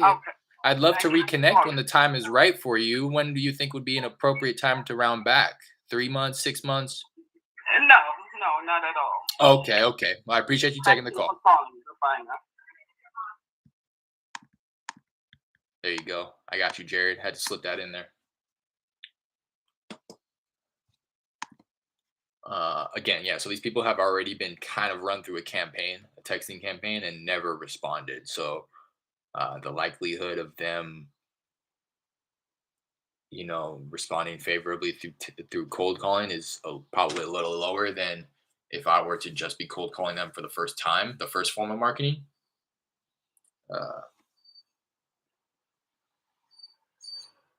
So really what I'm looking for is just people who either, texting is just not their preferred method of communication, and that's why they didn't text back, or for some reason their phone doesn't receive text, so they never got my text campaign, or it just wasn't the right time when I texted them, but now it is. So like that's kind of what I'm looking for in this list here. I was looking to see if I can find somebody to code that extension.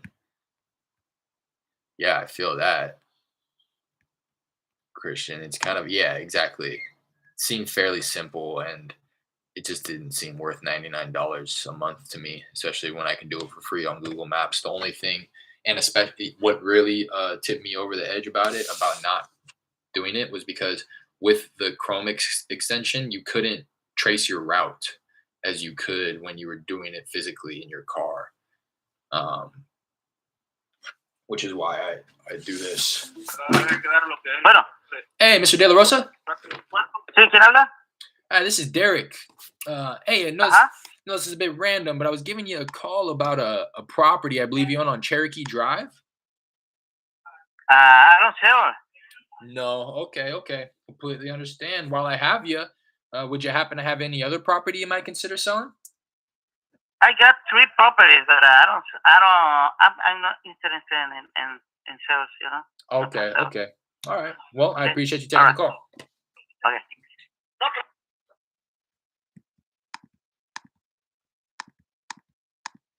That's why I do this. I just trace my route myself and put all of my properties from Google Maps onto a Google spreadsheet. It's really all the same. And I don't have to pay $100. But I will say with Deal Machine, with the extension, damn, I'm just gonna stop saying that. Hello?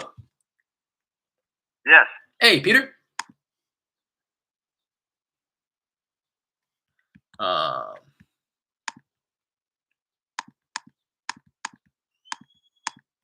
with that extension, I really liked how they gave you like the recommended, right? So you'd be looking at one property, you'd click it, and then it would give you like 3 other properties like on that same street or nearby within a few blocks radius that were also, hello? Hello? Hey, is this Mr. or Miss Herrera? No, you have the wrong number. Oh, I'm sorry about that. So you could like sometimes like you'd see one property, add it, and then you can see like the recommended properties that this one's absentee owned, and it gave you a little picture, and it was like looked like a good driving for dollar property as well, so you could add that one. So like I did like that about it. A lot of times you'd be driving, and like if you saw one property, when you went to go add one property, at times you could really be adding like 2 or 3 just based off of the recommendation. So you can build your list a lot quicker. So I've considered or like had it in the back of my mind, like maybe I will revisit it or batch driven. I've heard good things about batch driven. I think Jared just hopped on that. So I'd be interested to, and he sounded like he had some good feedback about it. Um, so I may do that as well. Check that out. I know that batch it seems as if they put a lot of energy and resources into building out their platforms, and I'm a fan. I'm a fan of batch leads. I'm a fan of batch skip tracing. I did use batch. Hello. Hello? Hey, is this Mr. Dublin? Yes, Mrs. Caller? Yeah, this is Derek. No, this is a bit random here, but I was reaching out about a property I believe you own over on Booker T, Washington. Yeah. No, we're not. Yeah, we're not looking to sell right now. Oh, okay. Completely understand. Yeah, you think you may be interested in the near future at all? I could be. Okay. All right. I'd love to reconnect when the time is right for you. When would you say is a more appropriate time for me to follow up? I, I say give me, I don't know, 2 months from now. 2 months? All right. I'll be sure to give you a call then. All right. All right. Appreciate your time. All right. Bye now. With that one, I could have dug a little deeper too. I could have asked like why 2 months, but I'll call him in 1 month. Said and that's a lot sooner than I anticipated him saying. Said he could be interested in 2 months. As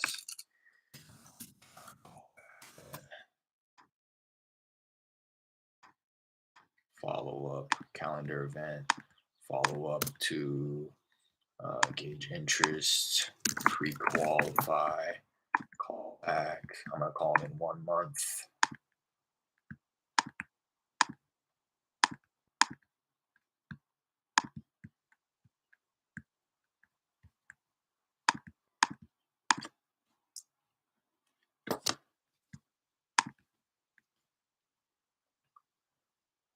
The only thing I didn't like about it is that if you exit out the app, it erases where I've driven, and that's most important. Oh yeah, forget that. Hell yeah, that's what. Hello. Hello? Yes, hello? Hey, Ricardo. Yes. Ricardo, how's it going? This is Derek. Hey, I know this is a bit random here, but I was giving you a call about a property I believe you own on Del Sur Street. Oh, no, nothing's for sale. Okay, completely understand. All right, thank you. Appreciate you taking the time.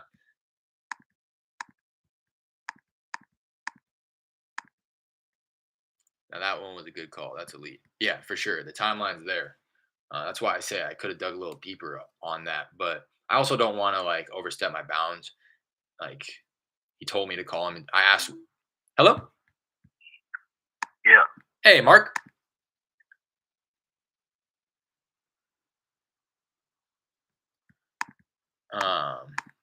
It's like I asked him when's an appropriate time for me to follow up, and he told me 2 months. So I know like the top salespeople, they don't care. They're gonna try to stay on the phone with people as long as possible, and I try to do that to some degree, but I also I think a fine line between wasting your time as well. So if he's not, he already told me he wasn't interested in selling right now. He may be in the future. Give me a call in 2 months, so I'll give him a call in 1 month. Hello, hello. Hello. Hi, is this Miss Castro?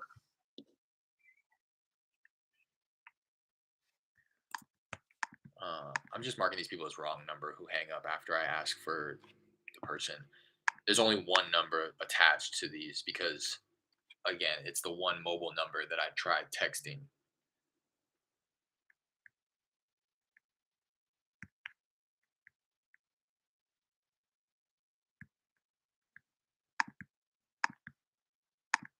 So that's a lead. So I just switched back to Deal Machine today. Okay, interesting.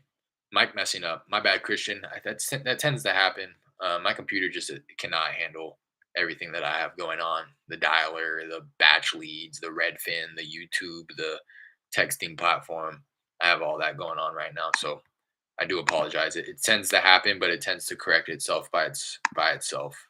So just know that if it's ever happening with me, that it will likely correct itself. Let me know if it doesn't though. If like 5 minutes goes by and it's still messing up, I'm gonna go ahead and exit out. I'm going to go to conversations. I like to visit. I forget that within call tools, people can text you back on the number that you're calling them from. A lot of time, who this. I can also create some templates, which I need to do. Templates on dialer. I can really just be copying and pasting the templates that I have on my texting platform over here, which is what I'm going to do. So I'm going to come over to my texting platform. I'm going to come into my templates and copy and paste the one that says, who are you / what do you want? That, bring it over here. I'm a local home buyer actively buying in Houston. Just want to make sure that that's where his property actually was. You ever considered selling?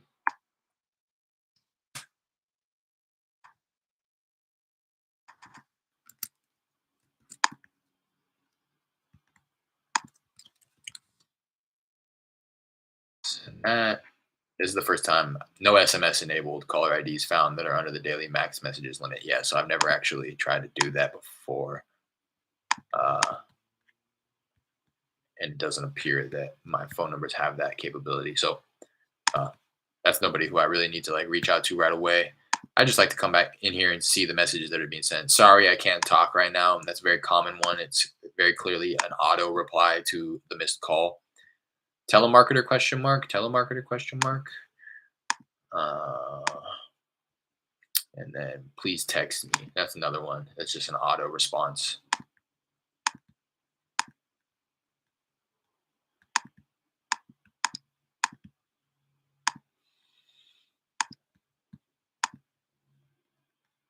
And come in here.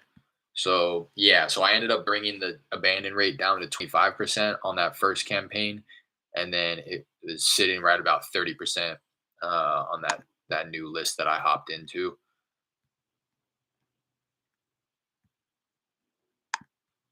So I can probably just off of that information alone. Granted, it's a pretty small sample size, but I'm gonna drop those calls, the lines back down to 3. I had it at 4 for that new campaign. And the reason I'm doing that is because I very rarely call through that campaign. So the list isn't beat up yet. I haven't gone through the list multiple times. So it's like the first few times I'm calling these people. So I want to be dialing off of a lower number of lines to maximize the potential of reaching people. As you can see, I missed out on 30% of the chances that were presented to me. About 27% on average today. So about 1 out of 4 people that picked the phone up, I was not there to talk with them because I was on the line with somebody else.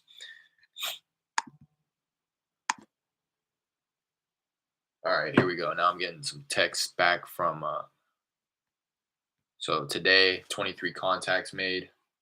I guess I missed out. I was keeping tally here. 23 contacts. That's what I want to be doing every day at least. And now these new texts are going out, so I'm gonna hop. That was perfect timing. So this gentleman, I gave him an offer. If you have been watching some of my recent videos, uh, that you'll know that I had a recent lead, and it was just really dry. Uh, in reflection and like really thinking back on it, he just wasn't motivated. But it doesn't mean that I couldn't have made him a better offer. I could have easily built more rapport, and when I made my offer, I could have done it in a way that wasn't so dry. But it really just turned him off, and again, he wasn't really motivated. So I put him, but I put him in an automated follow up sequence within my texting platform, and for people who the campaign is, I've made them an offer, but they didn't accept it. So it just kind of revisits it, like, hey, just following up on the offer that I made a few weeks ago. If you want to talk about it, or anything regarding the process, please reach out. And as a reminder, there's another text as a reminder. We can also take care of the closing costs. If you're happy with the offer, let me know. And he texts me back saying, not happy. So I'm just going to go ahead and remove him from this campaign. And I'm going to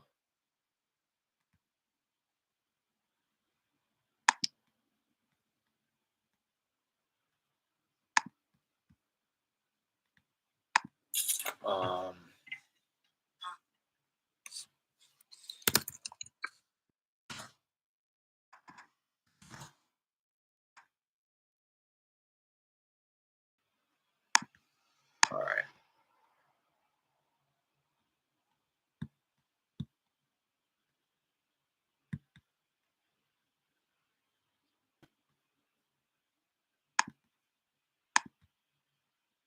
Veronica said sold. Damn, that's 3 people who have reached out to today that's already sold their property. I have a template for that. I'm going to respond with the already sold template, which is, oh, okay, would you happen to have any other property you'd be interested in selling at the moment? But for now, I will tag her as already sold.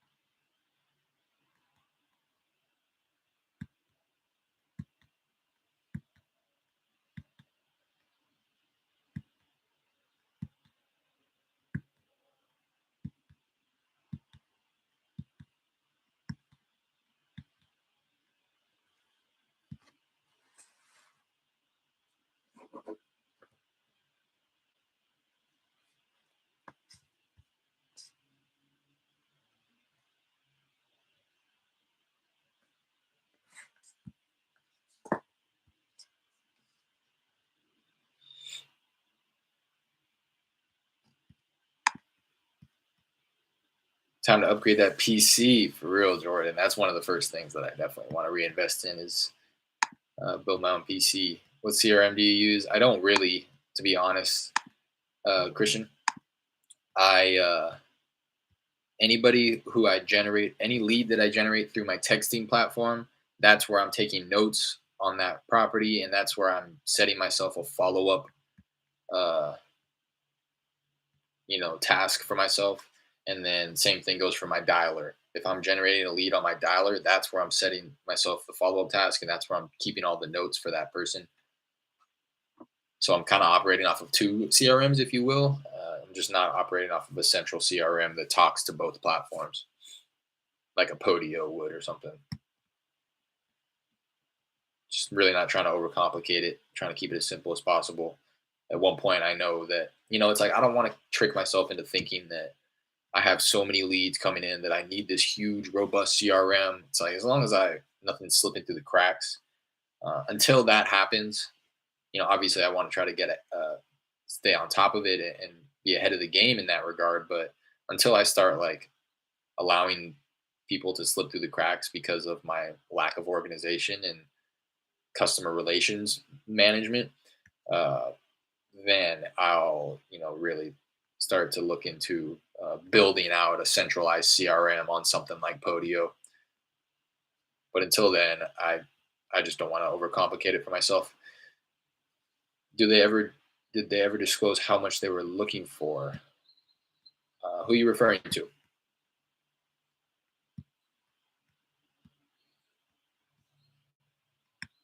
Talking about the guy that I made the offer to?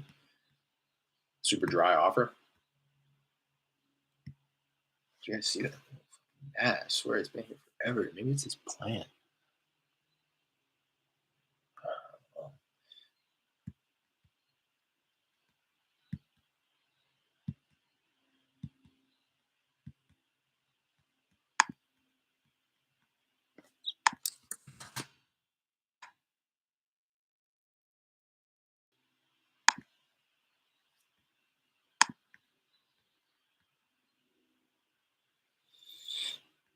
Couple messages on Facebook that I wanted to respond to. Pulling that up right now.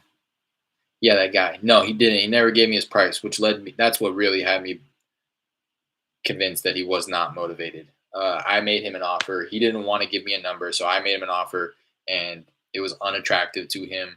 And then when I asked, okay, well, where do I need to be? He was like, oh, I mean, you're not going to be anywhere close if that's the offer that you made. It's like, all right, never mind then. He just wasn't motivated. He'd rather argue with me about the offer that I made as opposed to just telling me where I needed to be for it to make sense for him. Hopefully that makes sense. It's like, if he's not even willing to give me a number, I'm not going to negotiate against myself.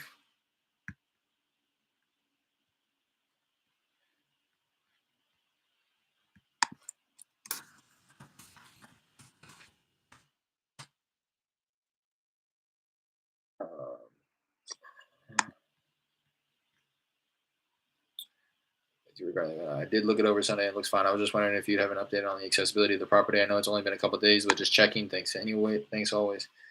LOL, it's like that. Yeah. It was just like, Gertrude says I can text in response to the question, are you free to talk today about the property? I can text. I'll say great.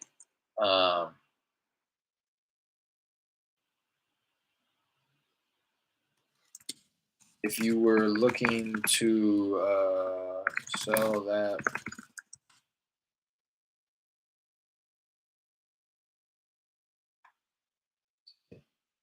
we could come to an agreement. How quickly were you looking to sell?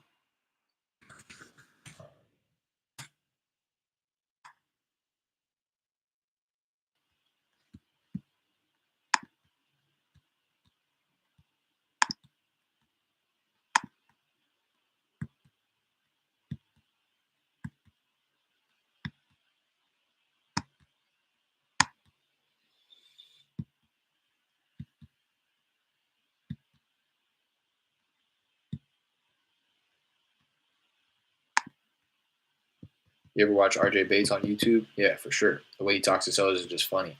Yeah, and that's like, I envy him, to be quite honest. I wish that I had the courage to just be myself. I know that really comes from operating from an abundant mindset. He doesn't care how he sounds to certain sellers because he knows that there's hundreds of other opportunity right behind that seller. The next phone call could be somebody who's going to be much more receptive. So why try to be cute about it or try to, he's the type of guy where it's like, again, he's not going to waste time. There's somebody who needs his help, and that's who he's looking for. He's looking for the low hanging fruit, and that's really what I'm trying to adopt myself. It's like, I'm not. So like when it comes time to asking people, like, when are you going to sell? Like how soon?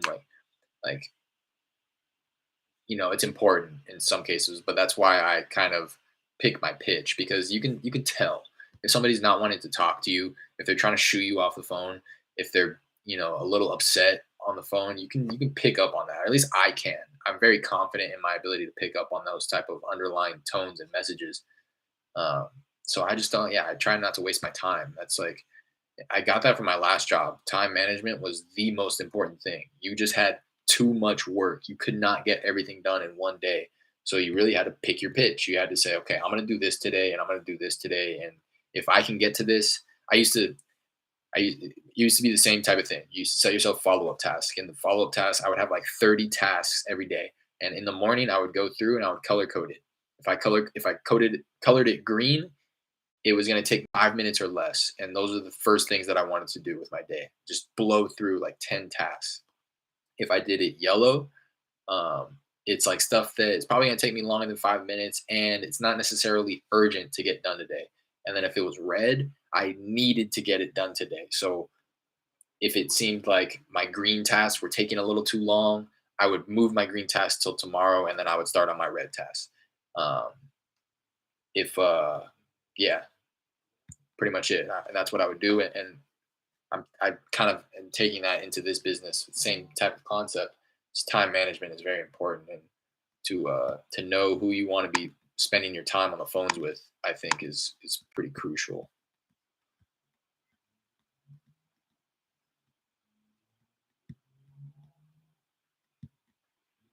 Getting some text replies here. I don't want to sell.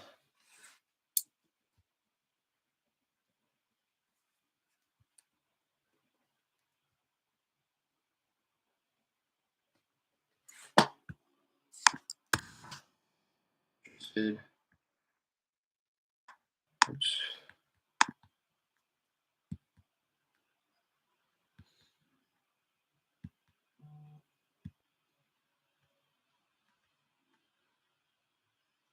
This guy sent me a SpongeBob meme saying nope. I don't know if that's actually a guy, but I'm going to mark him not interested in this system. I just won't remove him from the dialer. Gertrude said whenever. How quickly were you looking to sell the property? Whenever. I'm going to say, okay, have a price in mind that you'd be looking to walk away with. Based on that whenever response, it's leading me to believe that this isn't the right person and that they're probably playing games with me. If they text me something favorable to that question, I'm going to call them and get them on the phone.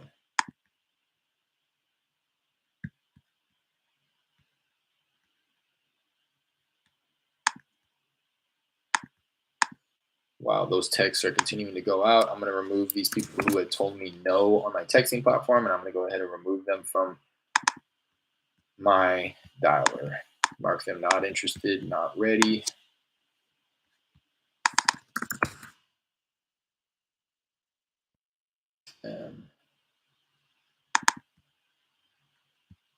Not interested, not ready.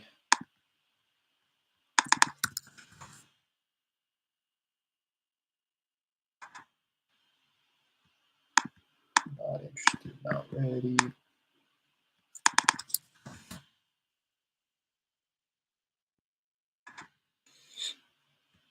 Not interested, not ready.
Okay, please do. Got any others at or below 150,000?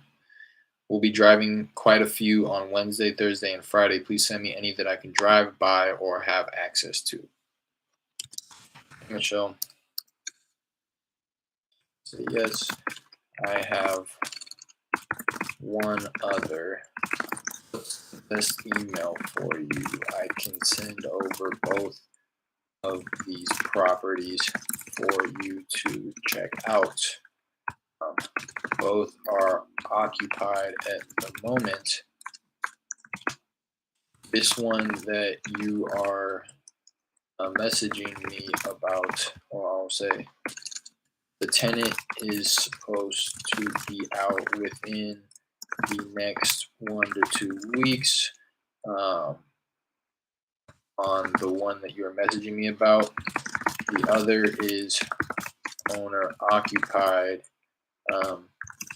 but shouldn't have a problem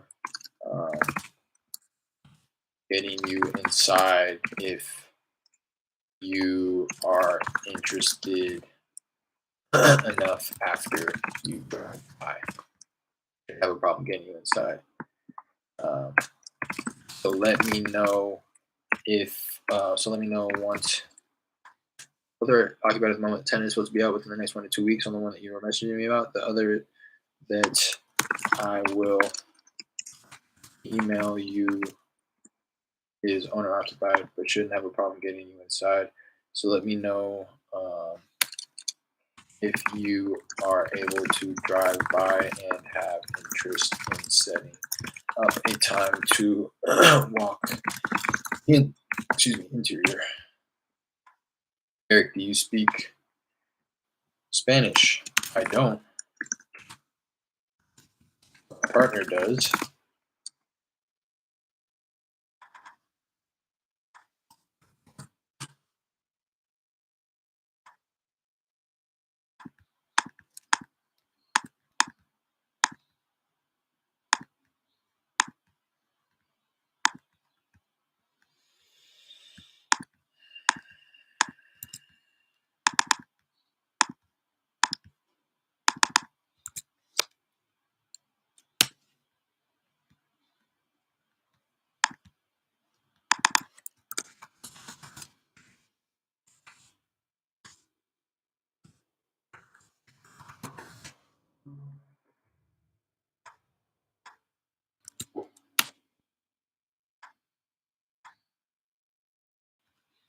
How long are you usually on call? What do you mean by like on this YouTube live or on the dialer, or what do you mean on call?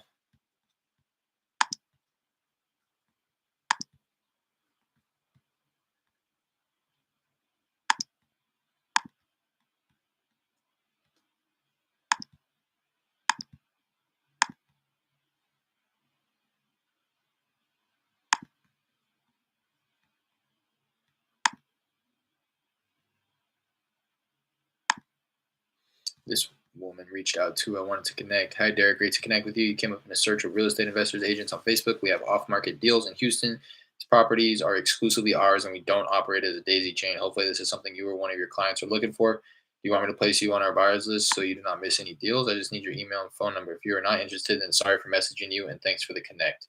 It's very clearly a copy and paste message that she's sending to anybody who seems like a buyer, and that's perfectly fine with me, you know, but I'm going to take it as an opportunity to hopefully connect with her and figure out what type of operation she's running and seeing if I may be able to provide any value to her, or maybe we can, you know, swap buyers lists or whatever. But I'm going to reach back out to her and just kind of chat if she's willing to chat with me.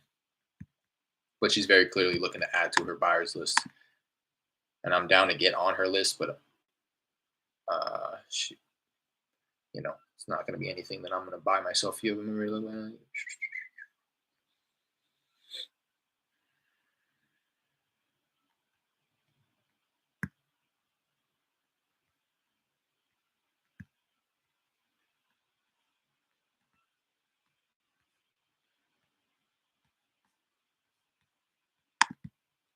that looks like all of the texts that are going out today, I guess. It's been about 7 minutes since the last text went out. So I'm going to come back over to the contacts, and I'm going to delete any duplicates of the people who had let me know that they were not interested.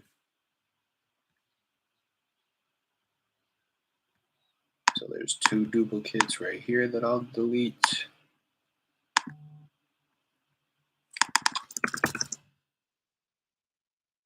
No duplicates there.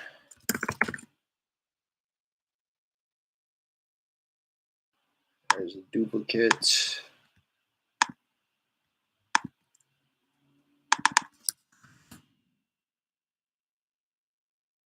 No duplicates there. Let me come back to the conversations. It was just Lewis saying stop.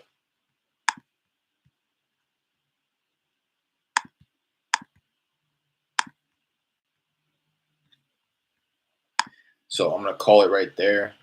For now, I'm probably going to hop back on in like an hour for a little bit to do a little bit of disposition efforts on these ones that we have in a contract. Reach out to back out to some of these people who I've been going back and forth with on Facebook, and just kind of refreshing all of the marketing since we've learned something new about one property. And I'm going to remarket them at reduced price as well, because I haven't been able to get much traction at the asking price that I put them out at.